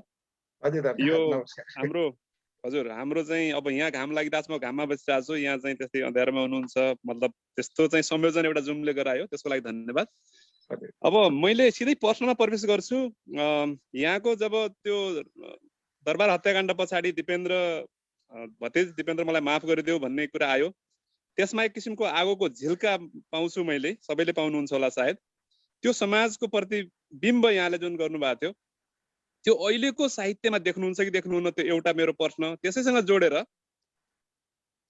जोडेर जस्तो अघि यहाँले भन्नुभयो नि, यो लमजुङतिर अथवा के अरे बन्दीपुरतिर पढाउँदै गर्दाखेरि दिउँसो राजाको पूजा जस्तो, पूजा नै भनौँ कि अब त्यसलाई के भनौँ, राति चाहिँ जनताको पूजा, दिउँसो चाहिँ राजाको पूजा जस्तो, यो किसिमको कन्ट्राडिक्सन छ नि, त्यसलाई यहाँले कसरी म्यानेज गर्नुभयो, कसरी व्यवस्थापन गर्नुभयो? यो दुईटा प्रश्नलाई जोडेर भन्न सक्नुहुन्थ्यो कि भनेर। अच्छा, पहिलो चाहिँ तपाईँको, अब म राजतन्त्रको समर्थक कहिले पनि भएन। दरबारको तपाईँको एउटा विलासी र ढोङपूर्ण जीवनप्रति मेरो खासै तपाईँको त्यो अनुराग अथवा प्रेम अथवा सहानुभूति पनि कहिले पनि भएन। तर दरबारमा जब हत्याकाण्ड भएपछि तपाईँको सम्पूर्ण राज्य संरचना, यहाँका ठुलाबडा तपाईँको राज्यको नजिकमा भएका तपाईँको पठितहरू, कुलीनहरू, धनाढ्यहरू सबैले एउटा जवाफ के बनायो भने यो हत्याकाण्डको एकमात्र दोषी भनेको दिपेन्द्र हो। मेरो त्यसमा संशय थियो। दिपेन्द्रप्रति कुनै अनुराग भएको कारणले मैले त्यो लेखेकै होइन कि। मलाई के लाग्यो भने कमसेकम यो मामिलामा दिपेन्द्रमाथि अन्याय भयो भन्ने मलाई लाग्यो। राजदरबार जसमा तपाईँको त्यो मेन गेटदेखि लिएर राजाको शयन कक्षसम्म जहाँ तपाईँको सुरक्षाका 3टा तपाईँको एउटा छन् होइन, त्यहाँ चाहिँ एउटा व्यक्तिले आफ्नो सारा परिवारलाई नष्ट कसरी गर्यो होला। राजाका एडिसीहरू हुन्छन्, रानीका एडिसी हुन्छन्, युवराजका एडिसी हुन्छ, पल पलमा उनीहरूको जीवनको रक्षाको निम्ति चियो गरिरहेको हुन्छ है। मलाई त्यसमा सन्देह हो। मैले जे लेखेँ त्यो नै सही हो भन्ने कुरामा म विश्वस्त किन छैन भने मसँग त प्रमाण छैन, मैले त अनुमानको भरमा भने हुँ। तर मलाई के लाग्यो भने त्यो बच्चाप्रति दुईटा अन्याय भयो। एउटा, आजको जमानामा आफूलाई मनपर्ने केटीसँग उसले बिहा गर्न पाएन, उसको मनमा अनेक किसिमका तपाईँको तनाव विकृति के थिए होला। दोस्रो, सारा अपराधको जिम्मा उसको टाउकोमा थुपरियो। उसप्रति ममा अलिकति मानवीय करुणा उत्पन्न भयो, मैले लेखेँ। त त्यसबारेमा प्रतिक्रिया गजब हो कि। मेरा आफ्ना वामपन्थी मार्क्सवादी साथीहरूले सामन्तवादको चाकरी गर्यो भने मलाई, किनभने दरबार भनेको त तपाईँको अब सामन्तवादको एउटा किल्ला नै हो। तथापि मलाई के लाग्छ भने त्यो सन्दर्भमा मैले जुन प्रश्न उठाएँ त्यो प्रश्न आफै सही नभए पनि प्रश्न प्रासङ्गिक थियो, एउटा। अनि दोस्रो तपाईँको प्रश्न के थियो? मेरो प्रश्न के थियो भने जुन विरोधाभासको कुरा गर्नुभयो नि अघि यहाँले, एउटा चाहिँ के छ, सही कुरा, ठिक हो। डाक्टर अभि सुवेदी तपाईहरु सबैको निम्ति परिचित हुनुहुन्छ। मेरो टिचर पनि, प्रोफेसर। अनि अभि सुवेदी हामी चाहिँ अलिकति नाता पर्छौं। त्यो पारिवारिक रगतको नाता भन्दा पनि हामी एउटा वैचारिक दृष्टिकोणले, बौद्धिक दृष्टिकोणले एकदमै नजिक छौं। उहाँले मलाई खुब प्रेम गर्नुहुन्छ। अनि उहाँले मेरो बारेमा म चाहिँ के भने व्यक्तिहरुमाथि अत्यन्त कठोर आक्रमण गर्छु। त्यो कठोर आक्रमणको प्रत्युत्तर गर्ने तपाईको मका छेप्यास प्रयोग गर्नेहरुको केही कमी छैन। किनसँग मेरो कुनै भन्नु छैन के। कसैको कुनै कुरामा असहमति भएर उसप्रति मैले छेप्यास प्रयोग गरेपछि त्यसको प्रत्युत्तर त भइ नै हाल्छ। कोही मलाई मन परेन, म उसको लागि मन पर्नु किन आवश्यक छ? समाज त विभाजित छ। त्यसले मैले लेखेको प्रत्येक शब्द लेख्दै कसैको लागि प्रेमपूर्ण हुन्छ, कसैको लागि उद्धारपूर्ण हुन्छ, कसैको लागि कोमल हुन्छ, कसैको लागि कठोर हुन्छ। तपाईको स्वार्थका निम्ति मेरा जुन शब्द अनुकूल हुन्छन् त्यसप्रति तपाईले त्यो मन पर्छ। तपाईको स्वार्थमा मेरो शब्दले जब ठेस लगाउँछ त्यो मन पर्दैन, सामान्य कुरा। मैले चाहिँ ठूलो विरोधाभासको जीवन बाँचे के। दिनभरि राजभक्ति पढाउने, राजभरि प्रोपेगेन्डा सिकाउने, त्यो मेरो लागि सजिलो थिएन। एक त मलाई ठूलो जोखिम थियो। तपाईको एउटा चियानघारीमा, चौतारीमा, देउरालीमा राति तपाईको अन्धकारको बीचमा स्कुलको हेडमास्टर भएर राज्यको दाना पानी खाएर म जे गरिरहेको थिएँ त्यो सजिलो काम थिएन, अत्यन्त तनावपूर्ण थियो। र मैले चाहिँ जिन्दगीमा धेरै ठूलो तनावहरू झेलेँ। त्यो सब तनावहरू झेलिकन पनि म त्यो बाटोमा किन रहिरहेँ होला, त्यो मेरो आफ्नो निष्ठाको कुरा हो। मेरा केही कन्भिक्सनहरू छन्। मैले तपाईँलाई पहिल्यै उल्लेख गरेँ नि, यो समाजले मलाई हुर्कायो, यो समाजले मलाई पढायो, यो समाजले मलाई अवसर दियो। पढ्ने अवसरबाट वञ्चित भएकाहरू, लेख्ने अवसरबाट वञ्चित भएकाहरू, पहिचान निर्माण गर्ने अवसरबाट वञ्चित भएकाहरू, सामान्य सुखबाट पनि वञ्चित भएका अगणित मानिसहरूले मलाई यहाँसम्म ल्याइपुर्याएको छन्। तिनको त्यो गुणको पैँचो तिर्नुपर्छ भन्ने एउटा कन्भिक्सन हो। दोस्रो, म त नास्तिक हुँ, मेरो त अर्को जीवन छैन। मेरो यही मात्र एउटै जीवन भएकोले यो समाजका विपन्नहरू, समाजका अपहेलितहरू, सब गरिबहरू, दुखीहरूको निम्ति मेरो जीवनका केही प्रयत्नहरू केही उपयोगी होलान् कि भन्ने मेरो एउटा कन्भिक्सन, निष्ठाको कुरा हो। त्यो दुईटा कुराले त्यो तनावको मैले पचाइरहेँ कि शिक्षक आन्दोलनमा म चाहिँ तपाईँको वीरगञ्ज जेलमा परेँ। मेरो बारेमा अफवाह के फैलाइयो भने खगेन सरोलालाई पुलिसले जिब्रोमा करेन्ट लगायो, त्यो मरिसक्यो भन्ने लगाए कि। मेरो छोरी 5 वर्षकी थिए, स्कुलमा पढ्थे। अनि उसका सबै साथीले के भने त्यो खबर त व्यापक रूपमा आयो, त्यो मण्डली कोले फैलाएको थियो होला। मेरो छोरीलाई त्यो भनेपछि छोरीलाई स्कुलमै ज्वरो आयो। यस्ता धेरै घटनाहरू छन्। माओवादीले 52मा बन्दुक पड्कायो। बन्दुक पड्काएपछि मलाई माओवादीको आशंका गरेर फागुन 6 गते मलाई पक्राउ गर्यो। मलाई बेपत्ताको स्थितिमा झन्डै तपाईँको 2 हप्तासम्म राख्यो। संयोगले म मारिएन। त त्यो त्यहाँबाट निस्किसकेपछि पनि उपद्रव गर्न चाहिँ मैले छोडिनँ कि। शासकहरूमाथि प्रश्न उठाउन, कटाक्ष गर्न, त्यो मिसाइल चलाउन म छोडिनँ। त्यसले अविधाई भन्छ कि यो सभ्यता सबै मान्छेहरू शान्त, विनम्र, शिष्ट, सभ्य भएको भएदेखि आगोको आविष्कारदेखि यहाँसम्म आउने मान्छे आउनै थिएन कि। सारा उपद्रवले गरे हो कि। राजद्रोही भने के हो? त्यो उपद्रव हो। राजामाथि प्रश्न उठाउने के हो? राजा त विष्णुको अवतार। प्रश्न उठाउने के हो? उपद्रव हो। त्यो उपद्रव चरित्रमा तपाईँको त्यसको छुट्टै रोमान्टिसिजम छ कि।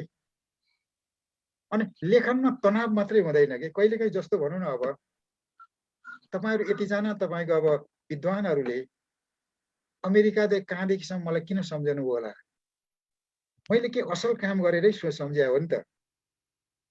मैले शब्दको माध्यमबाट, आफ्नो एक्टिभिजमको माध्यमबाट के असल काम गरेको हुनाले तपाईँहरू सबले सम्झनु हो। यो तपाईँहरूको स्मृति, म प्रतिको अनुराग मेरो लागि शक्ति हो। भोलि म सडकमा तपाईँको नागरिक आन्दोलनमा पानीको गोला खाइरहेको बेलामा मेरो मनमा के हुन्छ भने मेरा साथीहरू अमेरिकामा भन्छ। मलाई भोलि तपाईँको जेलमा थुन्यो भने, कुट्यो भने, मार्यो भने मेरो पक्षमा बोल्ने मान्छे पृष्ठभूमिमा छन् भन्ने जब विश्वास हुन्छ नि, त्यो विश्वास नै मान्छेको शक्ति हो कि। एक्लै त मान्छे केही पनि हुँदैन। मान्छे जब एक्लो हुन्छ कमजोर हुन्छ। जब धेरै मानिसको अनुभूतिसँग, भावनासँग, निष्ठासँग, प्रेमसँग मान्छे जोडिन्छ, मान्छेको तपाईँको शक्तिको स्रोत त्यही नै हो। हजुर, धेरै धन्यवाद।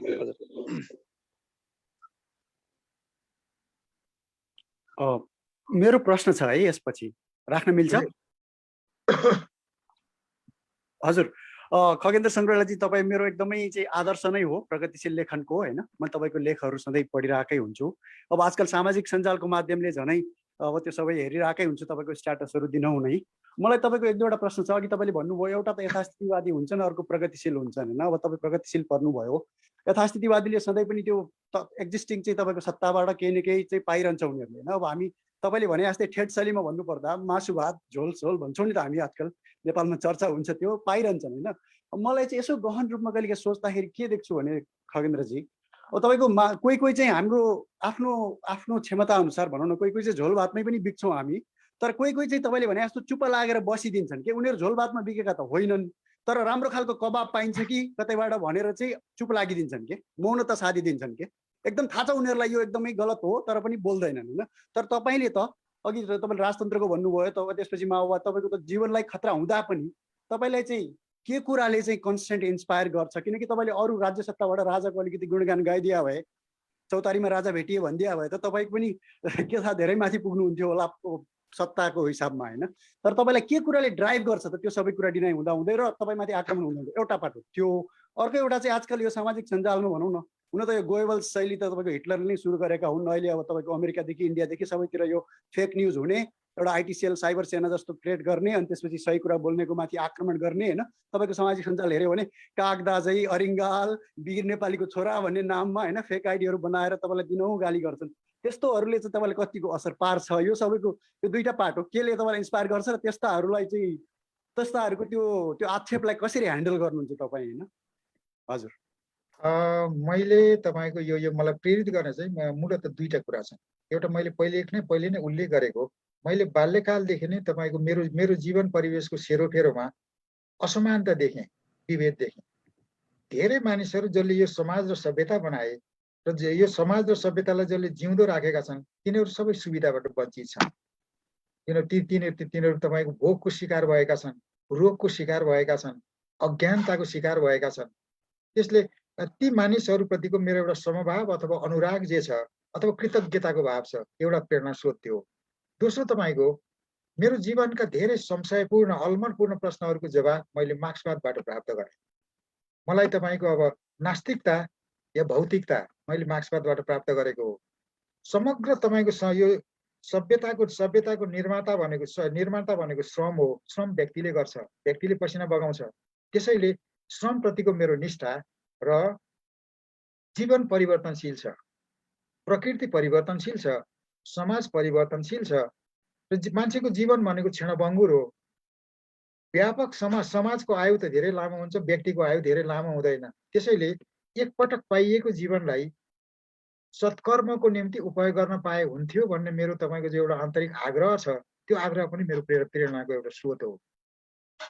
बाँकी अरू चाहिँ तपाईँको एक किसिमको यो एडिक्सन नसा पनि होला जस्तो लाग्छ कि तपाईँ एउटा लाइनमा प्रवृत्त भइसकेपछि त्यसबाट तनाव मात्रै हुँदैन, डर मात्रै हुँदैन, मजा पनि हुन्छ कि समाजको त्यो सारा समाजको तपाईँको एउटा म भगवानको म दूत हुँ, भगवानको नजिकको मान्छे हुँ भनेर जो तपाईँको एउटा एक लाख फौजको अधिपति भएर बसेको र तपाईँले केही भनेपछि त्यो भन्दाखेरि पनि तपाईँ नकुटिएपछि नमारिएपछि पनि तपाईँलाई के लाग्छ? तपाईँ थेतर हुनुहुन्छ कि यो भन्दा ठिकै हुने रहेछ भन्दै जाने हो कि। त्यसैले यसलाई तपाईँको यो एक किसिमको निष्ठा एउटा कुरा होला, त्यसप्रतिको मोह अर्को कुरा होला, त्यसो तपाईँको त्यसबाट त्यो छुट्टै रोमान्टिसिजम पनि हो कि। त्यसले यो विभिन्न कुराको कारणले त्यो होला भन्ने मलाई लाग्छ कि।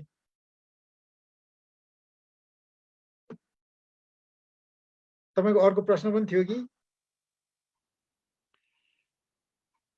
अच्छा यो अब मैले सम्झेँ। मिलनजीले हात रेज गरेर ह्यान्ड रेज गर्नु के अरे मिलनजी।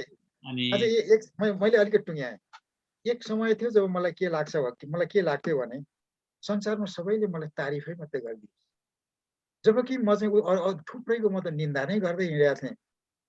तपाईँ थुप्रैको अब कारणसहित विभिन्नको निन्दा गर्दै हिँडेको बेलामा तपाईँले प्रशंसा मात्रै चाहनुभयो भने तपाईँभन्दा लुहाट कोही पनि हुँदैन कि।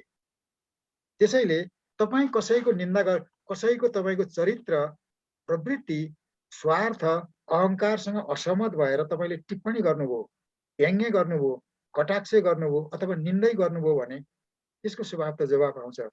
तर मान्छेले चाहने त यो नार्सिसिजम भन्ने जुन कुरो छ नि, धेरै अथवा थोरै हरेक मान्छेमा हुन्छ कि आत्ममोह।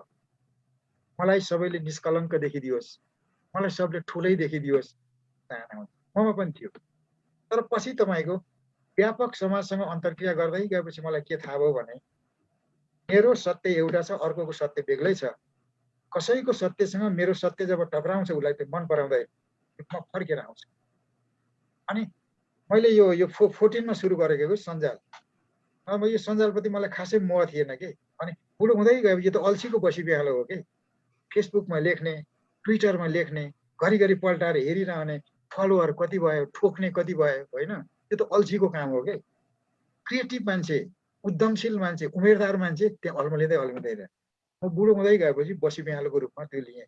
अनि सुरुमा चाहिँ मैले लेख्दाखेरि अब त्यो 3 जनाले तारिफ गर्यो भने 20 जनाले निन्दा गर्ने। हेर्नुहोस्, निन्दा पनि कस्तो हो, तपाईँको विचारसँग असहमत भएर जतिसुकै कठोर शब्दमा कसैले केही भने पनि त्यो त विचारसँगको असहमति हो कि। ए बुढा अझ त मर्या छैनस्, अनि बिहानै ए बुढा होइन बिहानै दारू दिया हो कि के हो, यो दिल्ली दरबारबाट दारू आयो कि के हो, है? अनि यस्तो पढ्दाखेरि चाहिँ बडो दिनभरि बेचैनी अनुभव हुन्थ्यो कि त्यो फेज गयो। मलाई के लाग्यो भने हरेक राज्यले गुएबल सामीका त अरिङ्गाल पालेको छ, अरिङ्गाल सेना पालेको छ, साइबर सेना पालेको छ। तिनको चरित्र प्रवृत्ति भनेको तपाईँको गुएबल्स नै हो। त्यसैले अब मैले त कि त चुप लाग्नु पर्यो, देख्न छोड्नु पर्यो, कि मर्नु पर्यो, कि त निन्दित हुन तयार हुनु पर्यो। तपाईँका शब्दले र तपाईँका कर्मले समाजका र सत्ताका सबभन्दा शक्तिशालीहरूको तपाईँको चित्तमा ठेस लागेपछि तिनका साइबर सेनाले तपाईँ भन्छन्। आजकल त्यो लाग्दैन कि। अनि यो चाहिँ के भने बुढो हुँदै गएपछि जगत बुझ्दै गए जस्तो लाग्छ कि यहाँ म छु, अर्को कोही छ, कोहीसँग म असहमत छु, मसँग त्यो असहमत छ, मैले त्यसलाई ठोकेको छु, प्रत्युत्तरमा त्यसले पनि ठोक्यो, त्यो त बराबरी नै भयो। आजकल खास केही लाग्दैन। हजुर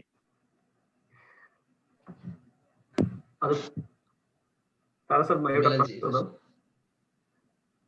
हजुर खगेन सर, मेरो प्रश्न सायद अलिकति पृथक छ होला। मैले यो मूल रूपमा बुझ्न खोजेको चाहिँ जस्तो लस्ट इन ट्रान्सलेसन, एउटा भाषाबाट अर्को भाषामा कृतिहरू अनुवाद गर्दाखेरि त्यो मर्म हराउने वा मर्म बटारिने त्यो विषयमा छ। जस्तो म नेपालमा पनि अब कतिपय हाम्रो बुद्धिजीवीहरूको उहाँको अन्तर्वार्ताहरू हेर्दाखेरि उहाँले अब केही शब्दहरू जस्तो दलाल वा पुँजीवाद त्यसलाई जसरी प्रस्तुत गर्नुहुन्छ र यहाँ मैले अब यहीँ चिनेका साथीहरूले उहाँले ठ्याक्कै त्यस्तै शब्दहरू जस्तो ब्रोकर वा क्यापिटलिस्ट युज गर्दाखेरि जुन किसिमको भिन्नता पाउँछु। त्यस्तै अब जस्तो नेपालमा कम्युनिजमको प्रयोग र यहाँ कम्युनिस्ट भन्ने शब्दको प्रयोगले जुन किसिमको अर्थ कन्भर्ट गरिरहेछ, त्यही सम्बन्धी चाहिँ हामीले एउटा भाषाबाट अर्को भाषामा यो अनुवाद गर्दा ट्रान्सलेट गर्दाखेरि त्यो ओरिजिनल भाषा वा ओरिजिनल कृतिको त्यो मर्मलाई चाहिँ हामीले कन्जर्भ र प्रिजर्भ गर्न कतिको सम्भव छ? जस्तो मार्क्सले जसरी कम्युनिजम बुझाउन खोज्नु भएको थियो, खगेन्द्र शङ्करजीले वा अहिलेको जुन कम्युनिस्ट नेताहरूले उहाँले त्यही रूपमा बुझिरहनु भएको छ कि छैन, त्यही सम्बन्धी केही शब्दहरू केही विचारहरू राखिदिनुहुन्थ्यो कि? यो तपाईँको यो प्रश्नको पछिल्लो भाग त मलाई धेरै नै जटिल लाग्यो है। किनभने मार्क्सले तपाईँको आफ्नो रचना लेख्दाखेरि त्यसमा मार्क्सको अभिप्राय के थियो होला। मैले बुझ्दाखेरि मार्क्सको अभिप्राय नै बुझेँ, अथवा मैले आफ्नो ढङ्गले काल फरक भयो, सन्दर्भ फरक भयो, पात्र फरक भयो, रुचि फरक, मैले फरक बुझेँ। हो यसको जवाब त म दिन सक्दिनँ, यो आफै एउटा अनुसन्धानको विषय होला। तर त्योभन्दा अगाडि चाहिँ मैले पहिले नै भने यो दार्शनिक राजनीतिक साहित्यिक गरिकन मैले 30-34 वटा किताब अनुवाद गरेका छु। अनुवाद कर्म भन्दा तपाईँको एउटा मौलिक सृजना धेरै सजिलो कुरा हो। मौलिक सृजनामा तपाईँ त्यो लेख्नुहुन्छ जो तपाईँ जान्नुहुन्छ। तपाईँलाई कुनै आदेश हुँदैन, यो 4 किल्ला भन्दा बाहिर जान पाउँदैनस्, योभन्दा अर्को विषय लेख्न तपाईँलाई केही हुँदैन। तपाईँ विषय आफूले रोज्नुहुन्छ। तपाईँ त्यो विषय रोज्नुहुन्छ जसमा तपाईँको आधारभूत रूपमा ज्ञान जानकारी छ, दखल छ, रुचि छ, र त्यसलाई व्यक्त गर्ने तपाईँसँग शब्द भण्डार छ। अनुवाद त्यस्तो हुँदैन। मैले यो आइत माधवको फर्स्ट टिचर भन्ने एउटा सानो उपन्यास अनुवाद गरेँ। एक ठाउँमा पुगेपछि मलाई यति ठुलो सङ्कट भयो कि मैले काम चलाउ तपाईँको लटरपटर अनुवाद त गरेँ, अनुवाद त्यो अंश मैले ठिकै अनुवाद गरेँ भन्ने कुरामा म आफैप्रति मलाई शङ्का छ। सन्दर्भ के थियो भने अब मैले त हिमाल देखाएको छैन, हिमालको देश भनेर त्यो बडो फुर्ते त लगाइयो होला होइन, हिमालको नजिक त कहिले पनि गएको छैन। त्यहाँ एउटा यस्तो दृश्य छ कि घाम लागेको छ र केही दिन अगाडि व्यापक रूपमा हिउँ परेको छ र घाम लागेको छ। त्यो घाम चाहिँ डाँडाको सबभन्दा माथि त्यो हिउँमा घाम पर्दाखेरि त्यसबाट निस्कने जुन दृश्य छ त्यो एक किसिमको छ, मध्य भागमा दृश्य अलिकति फरक किसिमको छ, तल बेसमा दृश्य फरक छ। सामान्य तपाईँको मैले बुझ्ने जम्मा त कुरो त के हो भने हिजो डाँडामा हिउँ पर्यो, हिउँमा घाम लागेपछि टल्कियो, त्यो चमक 3 किसिमको छ। त्यो त मैले तपाईँको मेरो आफ्नो इन्द्रियहरूले प्रत्यक्ष रूपमा प्रकृतिमा अथवा भूगोलमा नदेखेको विषय भयो कि त मैले अब त्यही परिवेशको मान्छे मेरो सङ्गतमा हुनु पर्यो, त्यस्तो कोही पनि थिएन। म झन्डै 2-3 दिन अल्मा लिएँ कि के गर्ने होला, सोध्ने कोही पनि भएन। नभएपछि केही लटरपटर केही गरेँ। कोही तपाईँको अब त्यो भूगोल र त्यो दृश्यको पारखी कोही भयो भने त्यसले मलाई तपाईँको त्यो अनुवादकको रूपमा मलाई फैलै गराउने छ कि। त्यसैले तर के हो भने अनुवादमा 2-3टा कुराको आवश्यक हुन्छ। भाषाले तपाईँको संस्कृतिलाई व्यक्त गर्छ। एउटा भाषाको चिजलाई अर्को भाषामा अनुवाद गर्ने भनेको त्यो भाषाको तपाईँको एउटा स्थानान्तरण मात्रै होइन, त्यो संस्कृतिको स्थानान्तरण हो, सभ्यताको स्थानान्तरण हो, जीवनशैलीको स्थानान्तरण हो। त्यसैले तपाईँले अनुवाद गर्दा अनुवाद गरिने भाषाको संस्कृति र मूल भाषाको संस्कृतिको बारेमा आधारभूत तपाईँलाई ज्ञान छ भने तपाईँको अनुवाद आधारभूत रूपमा ठिकै होला भन्ने लाग्छ कि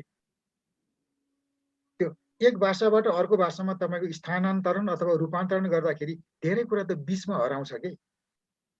तर दुईटा संस्कृतिमा तपाईँको गम्भीर दखल छ भने, दुईटा भाषामा तपाईँको गम्भीर दखल छ भने र अभिव्यक्तिका विभिन्न रूपहरू, पर्यायवाची शब्दहरू, अभिव्यक्तिका रूपहरू थाहा छ भने आधारभूत रूपमा त्यो ठिकै होला भन्ने लाग्छ। तर अनुवाद चाहिँ धेरै नै तपाईँको विवादास्पद कुरा पनि हो, अप्ठ्यारो कुरा पनि हो। बाँकी कार्ल मार्क्सको हकमा चाहिँ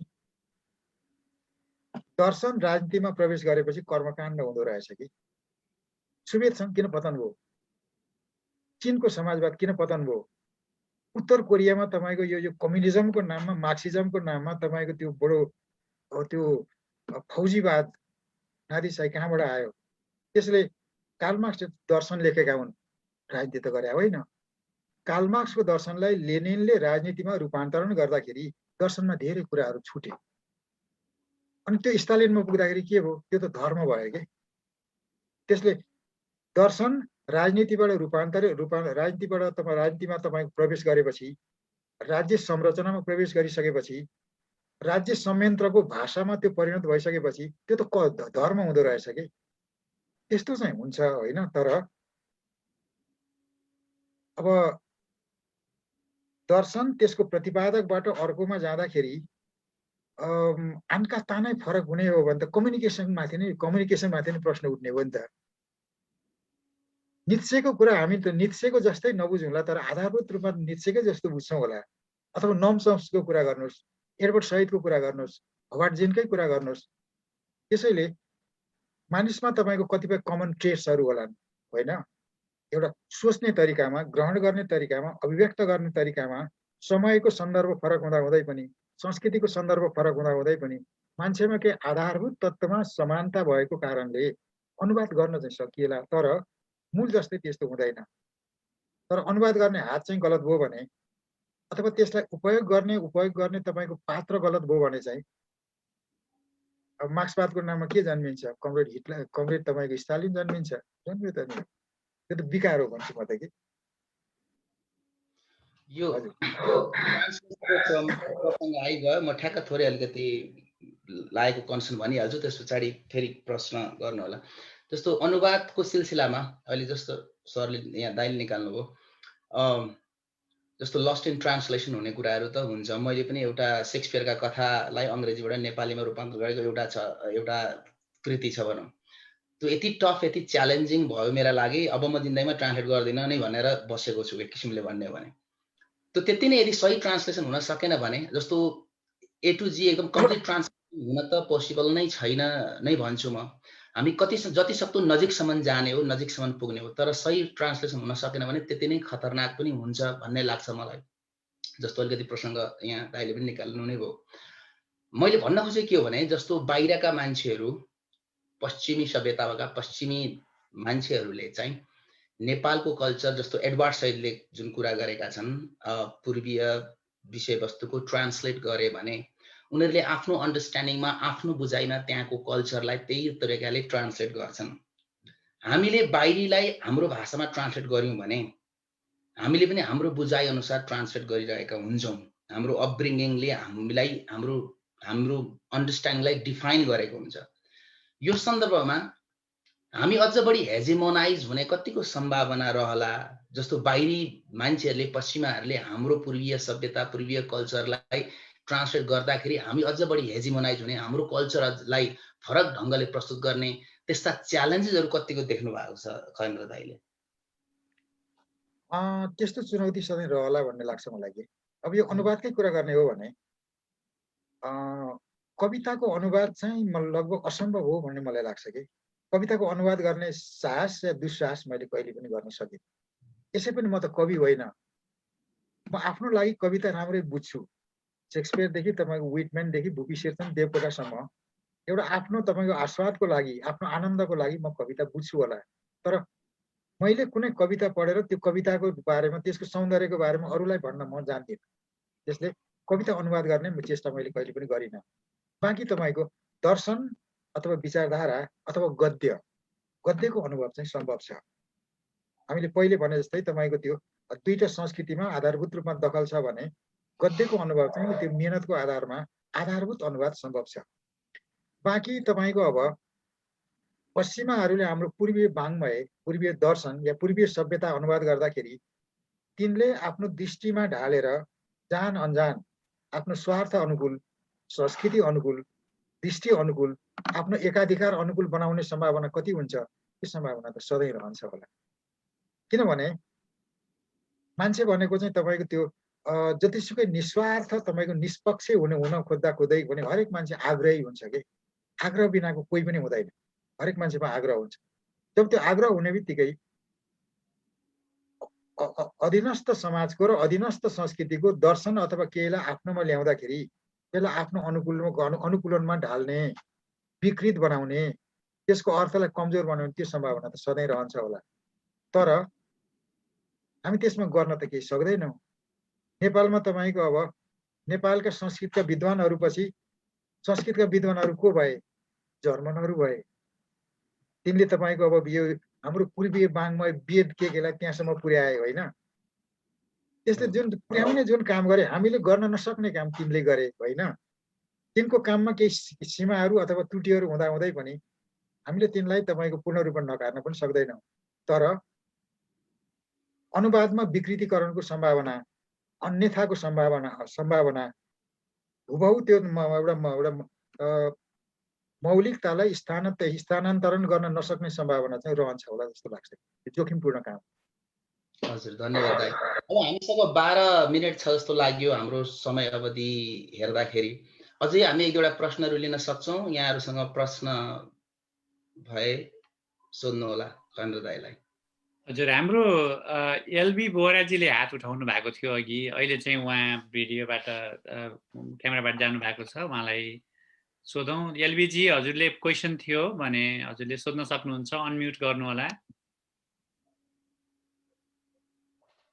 उहाँले अनम्युट आफै गर्न सक्नुहुन्छ। सबैले एकचोटि चेक गर्नु। मैले गरिदिएको छु, उहाँलाई सोधेको छु। ठिक छ, अब म नै सोधौँ जस्तो लाग्यो एउटा प्रश्न यहाँ वेट गर्ने बेलामा। दाइलाई मेरो एउटा प्रश्न छ। यो लेखनले समाजलाई परिवर्तन गर्ने नगर्ने कुरा, हजुरको कन्भिक्सन, अघि कन्भिक्सनको कुरा आयो। हुन त म लहरले लागेँ भन्नुभयो घरि, लहरमा त होइन होला पक्कै पनि।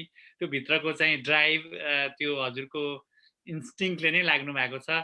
तर हजुरको भित्र चुरोमा त्यो लेखनहरूले समाजलाई परिवर्तन गर्ने भन्ने कुरो यो खालि भनाइ मात्रै हो कि यसमा अलिकति दम छ? दाइ, हजुरको छोटो जवाब सोधेँ मैले। यस्तो होला, यो तपाईँको शब्दले अर्थ बोक्छ, शब्दले अभिप्राय बोक्छ, शब्दले स्वार्थ पनि बोक्छ। यदि तपाईँको शब्दमा मान्छेलाई तपाईँको सम्वेदित गर्ने, मान्छेलाई हल्लाउने, मान्छेलाई तपाईँको एउटा आत्मिक रूपमा रूपान्तरण गर्ने तपाईँको त्यस्तो तरङ्ग जगाउने शक्ति नहुँदो हो त मानव सभ्यता यहाँसम्म आइपुग्ने थिएन कि। मानव सभ्यतालाई तपाईँको त्यहाँदेखि यहाँसम्म डोर्याउनमा आधारभूत रूपमा फिक्सनको महत्त्व होला भन्ने मलाई लाग्छ कि। यो सोसल रिसर्च चाहिँ तपाईँको त्यो बेसिकली फर्मल कुरा हुन्छ, त्यो अब्जेक्टिभ हुन्छ होइन। त्यसले मान्छेको अन्तर्जगतलाई, उसको इमोसनलाई होइन, उसको साइकोलोजीलाई, त्यसले धेरै स्पर्श गर्दैन कि। धेरै कुरा फर्मलाइज गरिएको हुन्छ, इन्टेलेक्चुअलाइज गरिएको हुन्छ है। तर साहित्यमा चाहिँ त्यो रह कुरा आउँछ कि मान्छेको संवेग, आग्रह, दुराग्रह, प्रेम, घृणा है।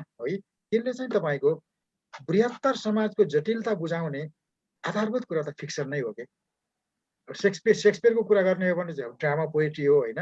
बाँकी तपाईँको बाल्ज्याक, डिकेन्स, टोल्स्टोय वा हेमिङवे आदि इत्यादिका कुरा गर्ने हो भने चाहिँ इतिहासको त्यो कालखण्डको समाजलाई बुझाउने सबैभन्दा महत्त्वपूर्ण चिज भनेको चाहिँ फिक्सन हो। कार्ल मार्क्सले तपाईँको एकजना अब बाल्ज्याकको बारेमा के भने बाल्ज्याकको समयमा लेखिएका अर्थशास्त्रका अथवा समाजशास्त्रका सबै कृति भन्दा पनि उनको उपन्यासले त्यो समयलाई चिनाउँछन् भनेर बुढोले भन्यो कि। व्याख्या गरेको छैन। व्याख्या गरिएको भएदेखि हामीलाई धेरै कुरा ज्ञान हुन्थ्यो होला होइन। उनले व्याख्या गर्न भ्याएनन् अथवा व्याख्या गर्नु आवश्यक ठानेनन्। त्यसैले लेखिएका सबै उपन्यासले समाज इतिहास सभ्यता बुझाउँछ भन्ने लाग्दैन। तर समाजको भित्रसम्म पसेर त्यसका जटिलताहरूलाई केलाउँदै, सम्बन्धका जटिलताहरूलाई केलाउँदै, मान्छेको मनोविज्ञानका पत्रलाई केलाउँदै लेख्न सक्ने तपाईँको जो प्रतिभाहरू हुन्छन् नि, तिनका चिजहरूले चाहिँ तपाईँ जस्तो चार्ल्स डिकेन्सकै कुरा गर्नुहोस् न, पुँजीवादको तपाईँको त्यसको शक्ति, त्यसको उत्पादन गर्ने शक्ति, शोषण गर्ने शक्तिलाई तपाईँको अब अर्थशास्त्रीहरूले धेरै ठुला ठेलीहरू लेखे होला। चार्ल्स डिकेन्सको उपन्यासहरूले भन्दा त्यसको सूक्ष्म, सघन, व्यापक चित्रण केही पनि गर्दैन के। एक। दोस्रो, साहित्य भनेको त यसो पनि रुचिकर कुरा हो, त्यो पढ्न चाखलाग्दो हुन्छ है। अब कार्ल मार्क्सको तपाईँको त्यो दार्शनिक कुराहरू, थ्योरी अफ सरप्लस भ्यालु होइन, त्योभन्दा पट्याएर लाग्ने चिज के हुन सक्छ। त्यसैले साहित्यले तपाईँको मान्छेलाई संवेदित तुल्याउन, मनमा हुटुटी पैदा गर्न, चिन्ता पैदा गर्न, आफूलाई बोध गराउन अथवा तपाईँको सन्ताप पैदा गर्न सघाउ पुर्याउँछ है। तर यो नितान्त मनोगत अमूर्त कुरा भएको हुनाले यसलाई पुष्टि नै गर्नु चाहिँ अप्ठ्यारो छ कि। भने यदि त्यसको तपाईँको प्रभाव नहुँदो हो त साहित्यको अस्तित्व नै किन रहन्थ्यो होला। त्यसले मूर्त रूपमा व्याख्या गर्न नसके पनि त्यहाँ केही चिज छ भन्ने मलाई लाग्छ कि। हजुर, मैले त्यो जवाफ त्यसैको प्रतीक्षा थियो, मैले त्यसैलाई एस्योर गरिदिनु भयो, हजुरले त्यसलाई कन्फर्म गरिदिनु भयो। एउटा फलोअप क्वेसन सोध्छु। अहिले अब देशबाट टाढा बसेर नेपालमा लेखकहरू विशेष गरिकन अब यो साहित्य उपन्यासहरूमा जुन किसिमको राम्रो लेखकहरूको उदय भइराखेको छ, एकदमै सन्तोषको कुरा लाग्छ मलाई। अब हजुर आफै पनि स्तम्भकार हुनुहुन्छ, लेखक हुनुहुन्छ, हजुरको यो ग्रेडिङ गर्नु पर्यो 0 देखि 10। 0 भनेको एब्सोल्युटली मिजरेबल, 10 भनेको एकदमै युफोरिक, अब हामी त एकदमै नयाँ चरण, एकदम स्वर्गीय उसमा चाहिँ अवस्थामा पुगेका छौँ भन्ने खालकोमा हजुर लेखकको रूपमा चाहिँ हजुर कति ग्रेड गर्नुहुन्छ हाम्रो नेपालको साहित्यको अवस्थालाई अथवा लेखनको अवस्थालाई 0 देखि 10? नेपालको तपाईँको भाषाको इतिहास यसै पनि छोटो छ, साहित्यको इतिहास त्योभन्दा धेरै छोटो छ। अनि तपाईँको हाम्रो नेपालमा तपाईँको अब लेखनबाटै आफ्नो पेट पाल्न सक्ने लेखकहरू अहिलेसम्म भएका छैन। अहिले के सम्भावना अवश्य बढेको छ, किनभने अखबारले अथवा अनलाइनले राम्रो लेखकहरूलाई धेरै अथवा थोरै पारिश्रमिक दिन्छ। पुस्तक तपाईँको अब हरेक प्रकाशकले हरेक लेखकलाई ठग्ने काम त त्यो उसको आफ्नो एउटा प्रवृत्ति नै भइहाल्यो होइन। ठग्दै पनि केही पारिश्रमिक उसले दिएको छ। त्यसैले नेपालमा साहित्य लेखिने भनेको चाहिँ पेट पाल्नको निम्ति दिनभरि अर्को काम गरेर तपाईँको श्रम ऊर्जा सबै त्यहाँ समाप्त भइसकेपछि थकित मनोदशामा, क्लान्त मनोदशामा पढ्ने र लेख्ने हो। त्यसले लेखकहरूको सीमा छ। नेपालमा तपाईँको छोटो समयमा जे जति तपाईँको व्यापक परिवर्तन भएको छन्, ती परिवर्तनहरू साहित्यमा प्रतिबिम्बित भएको छन् जस्तो लाग्दैन मलाई के। जस्तो माओवादीको 10 वर्षको जो आँधीबेहरी, यसलाई तपाईँ सशस्त्र द्वन्द्व भन्नुहोस्, जनयुद्ध भन्नुहोस्, आतंकवाद भन्नुहोस्, जेसुकै भन्नुहोस्, नेपालको इतिहासलाई तपाईँको नेपाली समाजलाई जरैसम्म हल्लाउने त्यस्तो घटना कहिले पनि भएको थिएन। त्यो मान्छे किन गयो होला? अहिले पुष्पकमल, बाबुराम भट्टराई, मोहन वैद्य यिनीहरू हेर्दाखेरि सारा मान्छेलाई आकृष्ट गर्ने जादुगरी शक्ति भएको जस्तो त लाग्दैन। सानातिना स्वार्थहरूमा तिनीहरू पतित भइरहेको छन्, बर्बाद भइरहेको छन् होइन। अनि अहिले यस्ता मान्छेले त्यो आँधीलाई कसरी तपाईँको हाँके होला? इतिहासको त एउटा काकताली थियो कि दुर्घटना थियो कि समाजको एउटा प्रवाह थियो, प्रवाहको अगाडि संयोगले यिनीहरू परे भन्ने हो कि? अब त्यो लेखिने त फिक्सनमा हो कि, त्यो लेखिया छैन। पहाड र मधेसको बिचमा यति ठुलो दूरी, दुर्भावना, असमानता, द्वेष छ, त्यो पनि लेखिएको छैन। मैले पहिले उल्लेख गरेको गरिब भएपछि बोक्सी हुने, विधवा भएपछि बोक्सी मानिने, गरिब भएपछि बोक्सी मानिने, तल्लो जातको बोक्सी मानिने, त्यो नेपाली समाजमा अझै बाँकी छ के।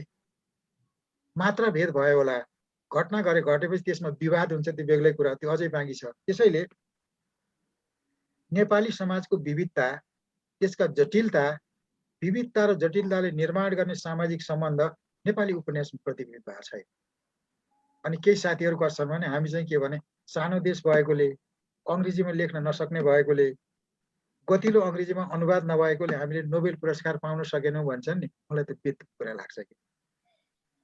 प्रगति भएको छ, अहिले प्रतिभाको सङ्ख्या बढेको छ, सीमान्त कुनाबाट पनि प्रतिभाहरू आइरहेका छन्, यो राम्रो कुरा हो। सङ्ख्याको हिसाबले प्रतिभाहरू बढेका छन्, पहुँचका केही अवसरहरू पनि बढेका छन्, राम्रो पब्लिकेसन पनि आएको छन्, पाठक पनि बढेको छन्, सबै कुरा ठिक हो। तर नेपाली समाजको तपाईँको जटिलतालाई, त्यो जटिलताको तपाईँको त्यो सबै त्यो सघनतामा व्यक्त गर्ने चिज चाहिँ भएको छैन।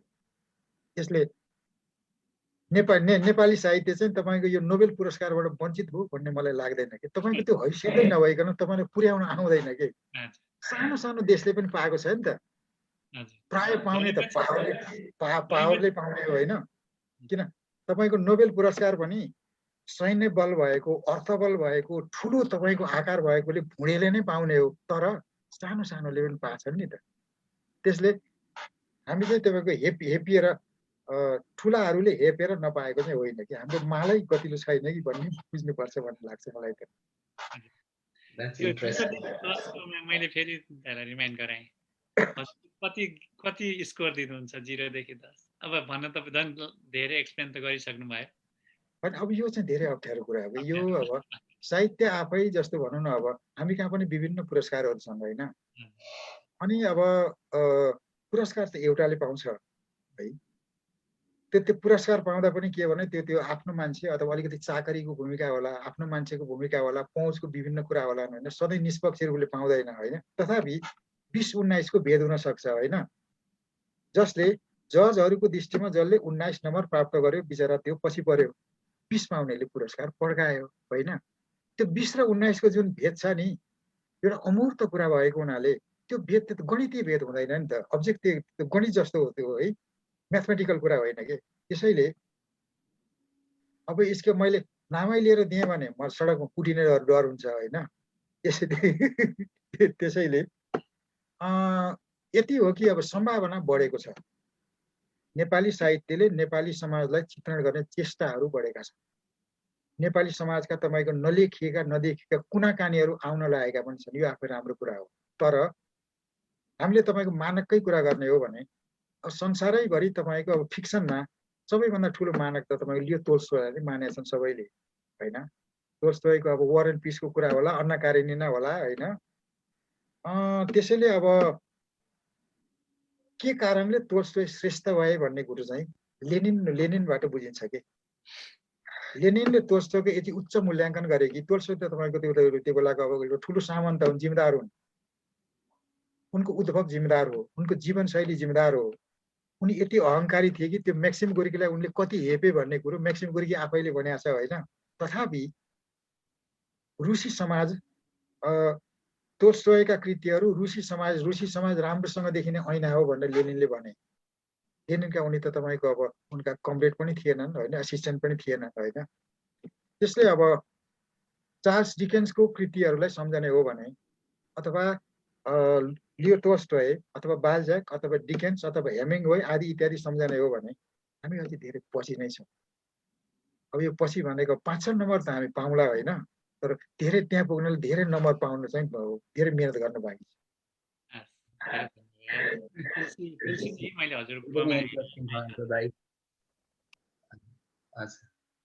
एकदमै इन्ट्रेस्टिङ खगेन्द्र दाइ।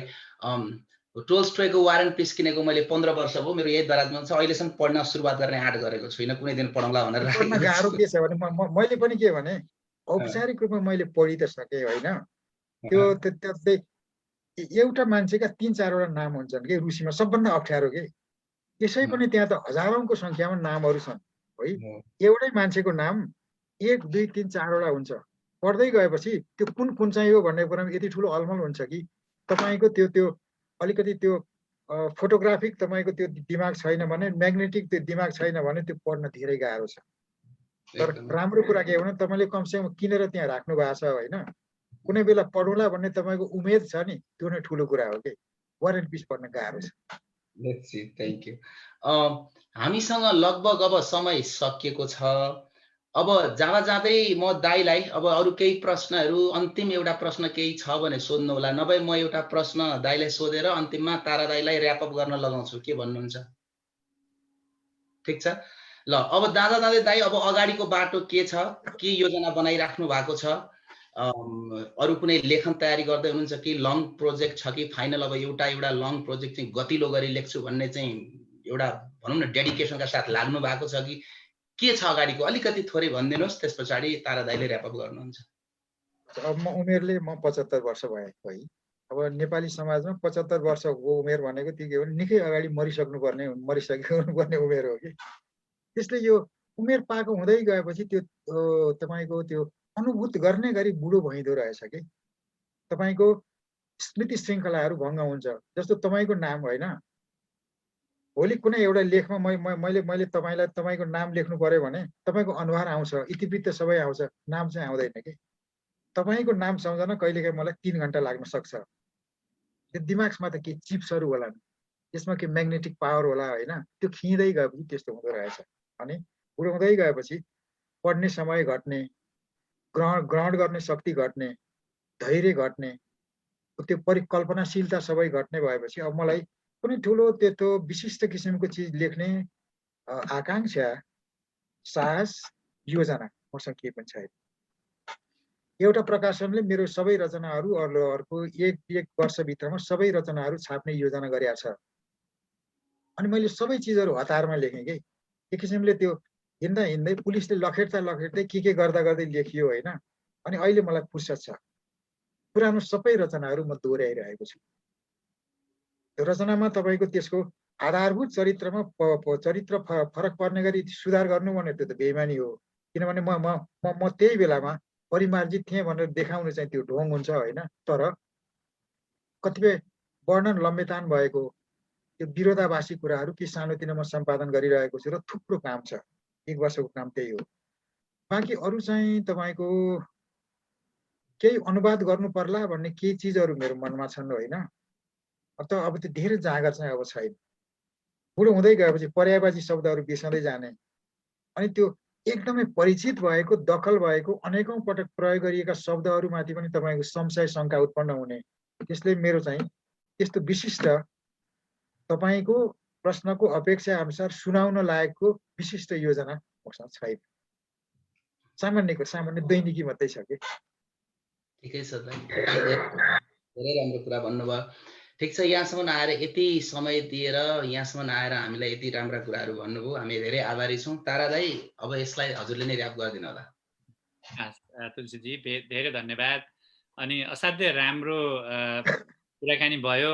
खगेन्द्र दाइसँग त यस्ता सेसनहरू 4, 5, 6 वटा गरेर धेरै कुरा गर्ने, धेरै मिठा कुराहरू आउने गर्ने समय हामीलाई चाहिने हो। तर यो जे भए पनि सुरुवात भएको छ। निरीको इतिहासमा एउटा इतिहासको च्याप्टर लेखियो आज। किनभने दाइ जस्तो व्यक्तिलाई हामीले यो वेबिनारमा लिएर आएर दाइका कुराहरू सुन्यौँ। यो चाहिँ फेसबुक लाइभ भएको छ, धेरै मान्छेहरू जोडिनु भयो, हेरिदिनु भएको छ, अझै हेरिराख्नु भएको छ। यहीँ जुममा आएर धेरैजना जोडिनु भएको छ। हजुरहरू सबैलाई फेरि पनि धन्यवाद छ।